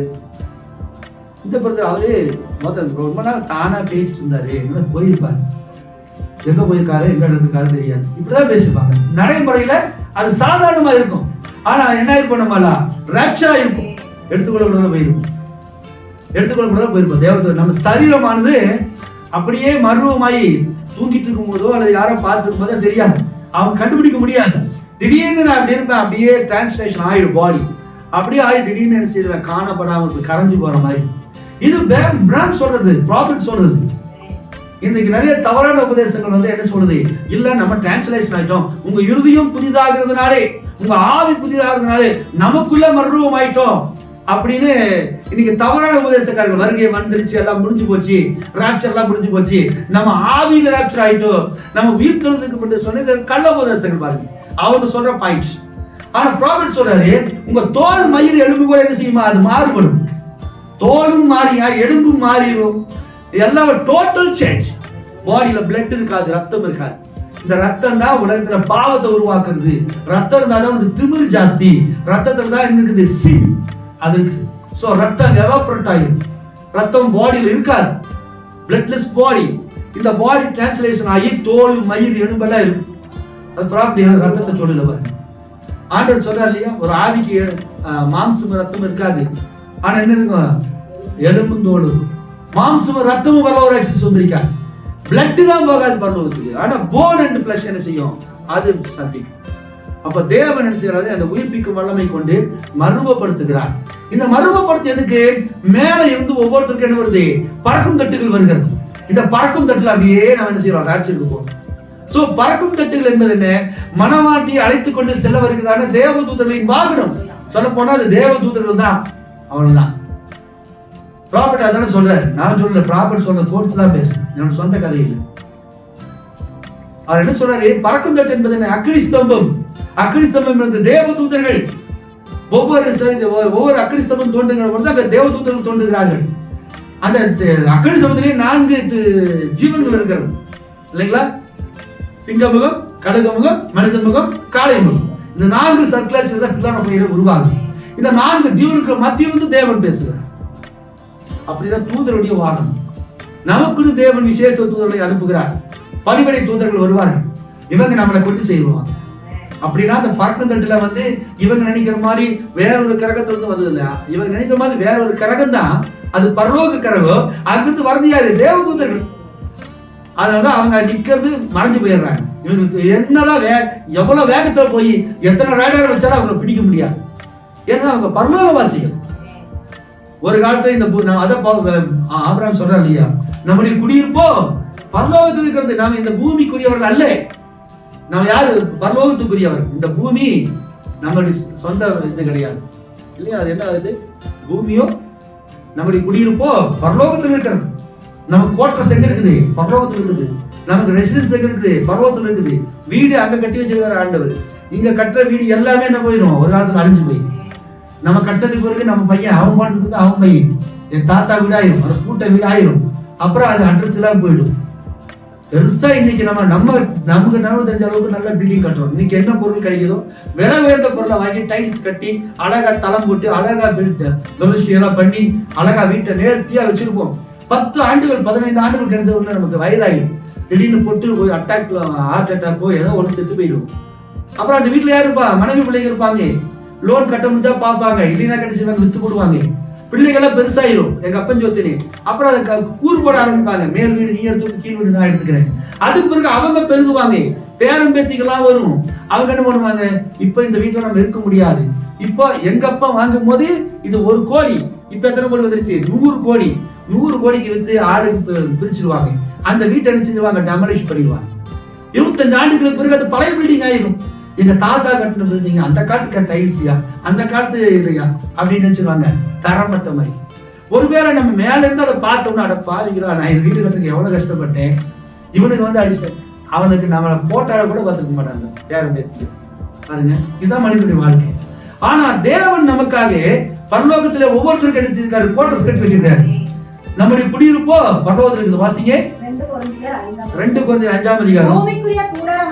பூமிக்குரிய கூடாரமாகிய நம்முடைய வீடு அழிந்து போனாலும் தேவனாலே கட்டப்பட்ட கை வேலை அல்லாத நித்திய வீடு பரலோகத்திலே நமக்கு உண்டென்று அறிந்திருக்கிறோம். இங்க வந்து டெக்கரேஷன் பண்ண வீடு, டைல்ஸ் போட்ட வீடு, கிரில் வச்ச வீடு, எத்தனையோ வீடுகளா இருக்குது பாருங்க. இதெல்லாம் எத்தனையோ இன்ஜினியர் வச்சு கட்டுறாங்க. இதெல்லாம் கை வேலை உள்ள வீடு, மனிதனுடைய உழைப்புல இந்த வீடு போயிடுயா. ஆனா பரலோகத்துல என்ன கை வேலை இல்லாத ஒரு வீடு. ரெண்டுலையும் சொன்னாங்க பாடி, இது ஒரு வீடு தான். இந்த கூடாரம், இந்த கூடாரத்தை எவ்வளவாய் நம்ம குளிச்சு துணி மாத்தி ட்ரெஸ் பண்ணி தலை சீவி பவுடர் போட்டு அதை பண்ணி இதை பண்ணி என்ன மேக்கப் பண்ணி வச்சிருந்தாங்க. சில நேரத்தில் பஞ்சர் போட வேண்டியதா இருக்கு. காயமாச்சுன்னா டாக்டர் போய் பஞ்சர் போடணும். சில தான் ஸ்பேர் பார்ட்ஸ் மாத்திரம் இல்லைங்களா, சில லிவர் போயிடும், கிட்னி போயிடும், ஹார்ட் போயிடும், போய் அப்பப்போ டாக்டர் போய் ஸ்பேர் பார்ட்ஸ் மாத்திட்டு வரும். ஆனா இதான பூமிக்குரிய கூடாரம், தாய் தகப்பனால உருவாக்கப்பட்ட கூடாரம், இது கை வேலை உள்ள கூடாரம். இந்த கூடாரம் அழிஞ்சு போனாலும் கை வேலை அல்லாத ஒரு கூடாரம், ஸ்போக்கன் வேர்ட் பாடி, உரைக்கப்பட்ட வார்த்தை சரீரம். அந்த சரீரம் பரலோகத்தில் நமக்காக இருக்குது. அதுதான் வந்து நம்ம செய்து நம்மளை அப்படியே பிக்கப் பண்ணிட்டு போகுது. சோ பறக்கும் தட்டுகள் என்பது என்ன? தேவதூதர்களின் வாகனம். இஸ் பில்லர் ஆஃப் ஃபயர், தேவனுடைய வல்லமை வார்த்தை சுருக்கமாக சொன்னார். ஆகவே உலக பிரகாரமான பறக்கும் தட்டுகளுக்கும் அவர்கள் என்ன நினைக்கிறார்களோ அந்த தட்டு உண்மையில அலுமினியம் தட்டோ சில்வர் தட்டோ அல்லது மெட்டல் தட்டோ அது கிடையாது. அது தேவதூதர்கள் இறங்கி வருகிற ஒரு காட்சி. ப்ராபர்ட் சொல்ற இல்லைங்களா, அது வரைக்குமா நம்ம பார்த்தோம். பாவம் எப்பொழுதெல்லாம் பெருகுகிறதோ, எங்கெல்லாம் தேவ நியாய விசாரிக்கிற வராரோ அப்பெல்லாம் அந்த பறக்கும் தட்டு அனுப்புறாரு. இந்த கடைசி நாட்களில் இந்த பறக்கும் தட்டுகள் உலகம் முழுவதும் நிறைய இடத்துல வந்துட்டு இருக்குது. ஏன் தெரியுமா? உலகத்துல என்ன இருக்குது? பாவம் பெருக்கி கொண்டிருக்கு. அப்படின்னா என்ன அர்த்தம்? ராப்சர் மிக சீக்கிரத்துல, எவ்வளவு சீக்கிரம் வரும் நமக்கு தெரியாது. பல இடங்கள்ல பறக்கும் தட்டுகளை காண்கிறோம், பூமி அதிர்ச்சிகளை பார்க்கிறோம். நீங்கள கடல் சில நேரம் கொந்தளிச்சிருது, வானத்துல பயங்கரமான காட்சிகளை பார்த்து கொண்டிருக்கிறோம். பூமியில என்றைக்கும் இல்லாத அக்கிரமங்களை பார்த்து கொண்டிருக்கிறோம். போன வாரத்துல சாராய் குடிச்சு எத்தனை செத்து போயிட்டாங்க? இன்னொரு 16 பேர், 50 செத்து போயிட்டாங்க. 50 செத்து போயிட்டாங்க. பாருங்க, அந்த போய் இவங்க குடிக்காட்டிதான் என்ன இல்லைங்களா? குடிக்கலன்னா அவங்களுக்கு என்ன பாருங்க, அதை போய் குடிச்சு செத்து போயிட்டாங்க. அவங்க குடும்பம், மனைவி, பிள்ளைகளுடைய நிலைமையில என்ன பாருங்க, நினைச்சு பாருங்க. அவனுக்கு ஒரு அறியாமை, இதை குடிச்ச தப்பு, இதை குடிக்க கூடாது, நுரையில எரிச்சு போடும், குடலை எரிச்சு போடும், அதுக்கு பிறகு நம்ம மனைவி பிள்ளைகளை நம்ம சம்பாதிக்க காப்பாற்ற முடியாது அப்படிங்கிறது இல்ல. பிசாசானவன் இருதயத்தினுடைய மனக்கண்களை குருடாக்கி போட்டபடினால சிந்திக்க முடியறதில்லை. அது இல்லாம அவனால இருக்க முடியறதில்லை. அதுதான் நீங்க எது பாவம் நீங்க பிடிக்கப்பட்டிருக்கோ நீங்க அதுக்கு அடிமை. ஒரு சிலருக்கு வந்து செல்போன் இல்லாமயே இருக்க முடியாது, நீங்க செல்போனுக்கு அடிமை. ஒரு சிலருக்கு டிவி பார்க்காம இருக்கவே முடியாது, நீங்க டிவிக்கு அடிமை. ஒரு சிலருக்கு வந்து சாப்பிடாம சாப்பிட்டே ஆகணும், கறி மீன் சாப்பிட்டுதான் ஆகணும், கறி இல்லாம மாமிசம் இல்லாம சாப்பிடவே முடியாது, கௌரவத்துக்காக சாப்பிடுவாங்க பாருங்க. அது ஒரு அடிமைத்தனம். எதுவாக இருந்தாலும் கர்த்தர் இன்னைக்கு என்ன கொடுக்குறாரு? கஞ்சி கொடுத்தாலும் சரி, தயிர் சாதம் கொடுத்தாலும் சரி, மீன் கொடுத்தாலும் சரி, கறி கொடுத்தாலும் சரி, இல்ல ரொட்டி கொடுத்தாலும் சரி, புண்ணாக்கு கொடுத்தாலும் சரி, கர்த்தர் கொடுத்ததுக்கு ஸ்தோத்திரம் சாப்பிடும். அதிகம் நாக்கு இது இல்லாம வெஜ் இல்லாம நான்வெஜ் இல்லாம சாப்பிடவே மாட்டேன். அது அவனுடைய திரும்ப பாருங்க. சாப்பிடலாம், கர்த்தர் கொடுத்தா இப்படிதான் சாப்பிடுவேன் அப்படின்னு நம்ம நினைக்க கூடாது, இதைத்தான் செய்வேன் அப்படின்னு நினைக்க கூடாது. அப்ப பகுத்தறிகிற காரியம் இருக்கும். கர்த்தர் எனக்கு எதை கொடுக்குறாரோ அதுக்கு கர்த்தருக்கு ஸ்தோத்திரம், அவ்வளவுதான். எனக்கு ஒரு 10 ரூபா தான் கொடுக்குறாரோ, இதுதான் என்னுடைய குடியிருப்புக்கு தேவன் இன்னைக்கு கொடுத்துருக்காரு, பிரைஸ் லார்ட். அந்த கட்டாவே இந்த கூடாரத்தை ஆசீர்வதிங்க. சின்ன கூடாரம் தான், தேவனுடைய மகிமை இந்த கூடாரத்துல படுத்து கிடக்கும் போது ஆசீர்வாதமா. அதுக்கு பிறகு தேவன் உங்களுக்கு கொஞ்சம் பெரிய வீட்டு கொடுப்பார், அப்புறம் பெருசா கொடுப்பார். சின்னதுல இருக்கும் போது நீங்க எப்படி இருந்தீங்களோ அதே மாதிரி பெரிய வீட்டு உங்களுடைய இருதயம் மாறக்கூடாது, அதே மாதிரி இருக்கும். அப்படிதான் பிரண்ணாமுடைய வாழ்க்கை. குடிசையில தான் பிறந்தார், மறிக்கும் போது மிகப்பெரிய பங்களா, ஆனா அவர் பெருசாவே நினைக்கல. எனக்கு அவரு சொந்த வீடே கட்டலைங்க. அத்தனை கோடி டாலர் வந்துச்சு அவருக்கு காணிக்கைகள். அந்த மனுஷன் சொந்த வீடே கட்டல. இந்த இடத்துல சைட் போடலாம், இங்க ஒரு சைட் வந்து வேலை இப்ப வாங்கி போட்டீங்கன்னா 10 வருஷம் கழிச்சு இந்த ரேட் வந்துடும். அவர் மேல சைட்டே வாங்கல, அவரு பில்டிங்கே வாங்கல. என்ன நினைச்சிருப்பாங்க? சுத்த ஏமாளியா இருக்காரு, பணம் வாங்கி போட்ட, இப்ப இடம் கம்மி, இன்னைக்கு இதெல்லாம் வாங்க முடியுமா? ஆனா அவர் என்ன தெரியுமா? என்னுடைய குடியிருப்பு எங்க இருக்குது? பரலோகத்துல இருக்கிறது. அவர் அது இருந்துட்டு அந்த இடத்துக்கே நீங்க பிரச்சனை வந்து பசங்களுக்கு பிள்ளைகளுக்கும் அடிச்சுட்டு படிச்சுட்டு இருக்கிறாங்க. இன்னைக்கு எவ்வளவு சண்டை தெரியுமா பிரணாமணி குடும்பத்துல? ஒருவேளை அவரு சம்பாதிச்சு வச்ச பணத்துக்கு இடங்களை வாங்கி வச்சிருந்தாரு வச்சுக்கல, கொலையே நடந்தது.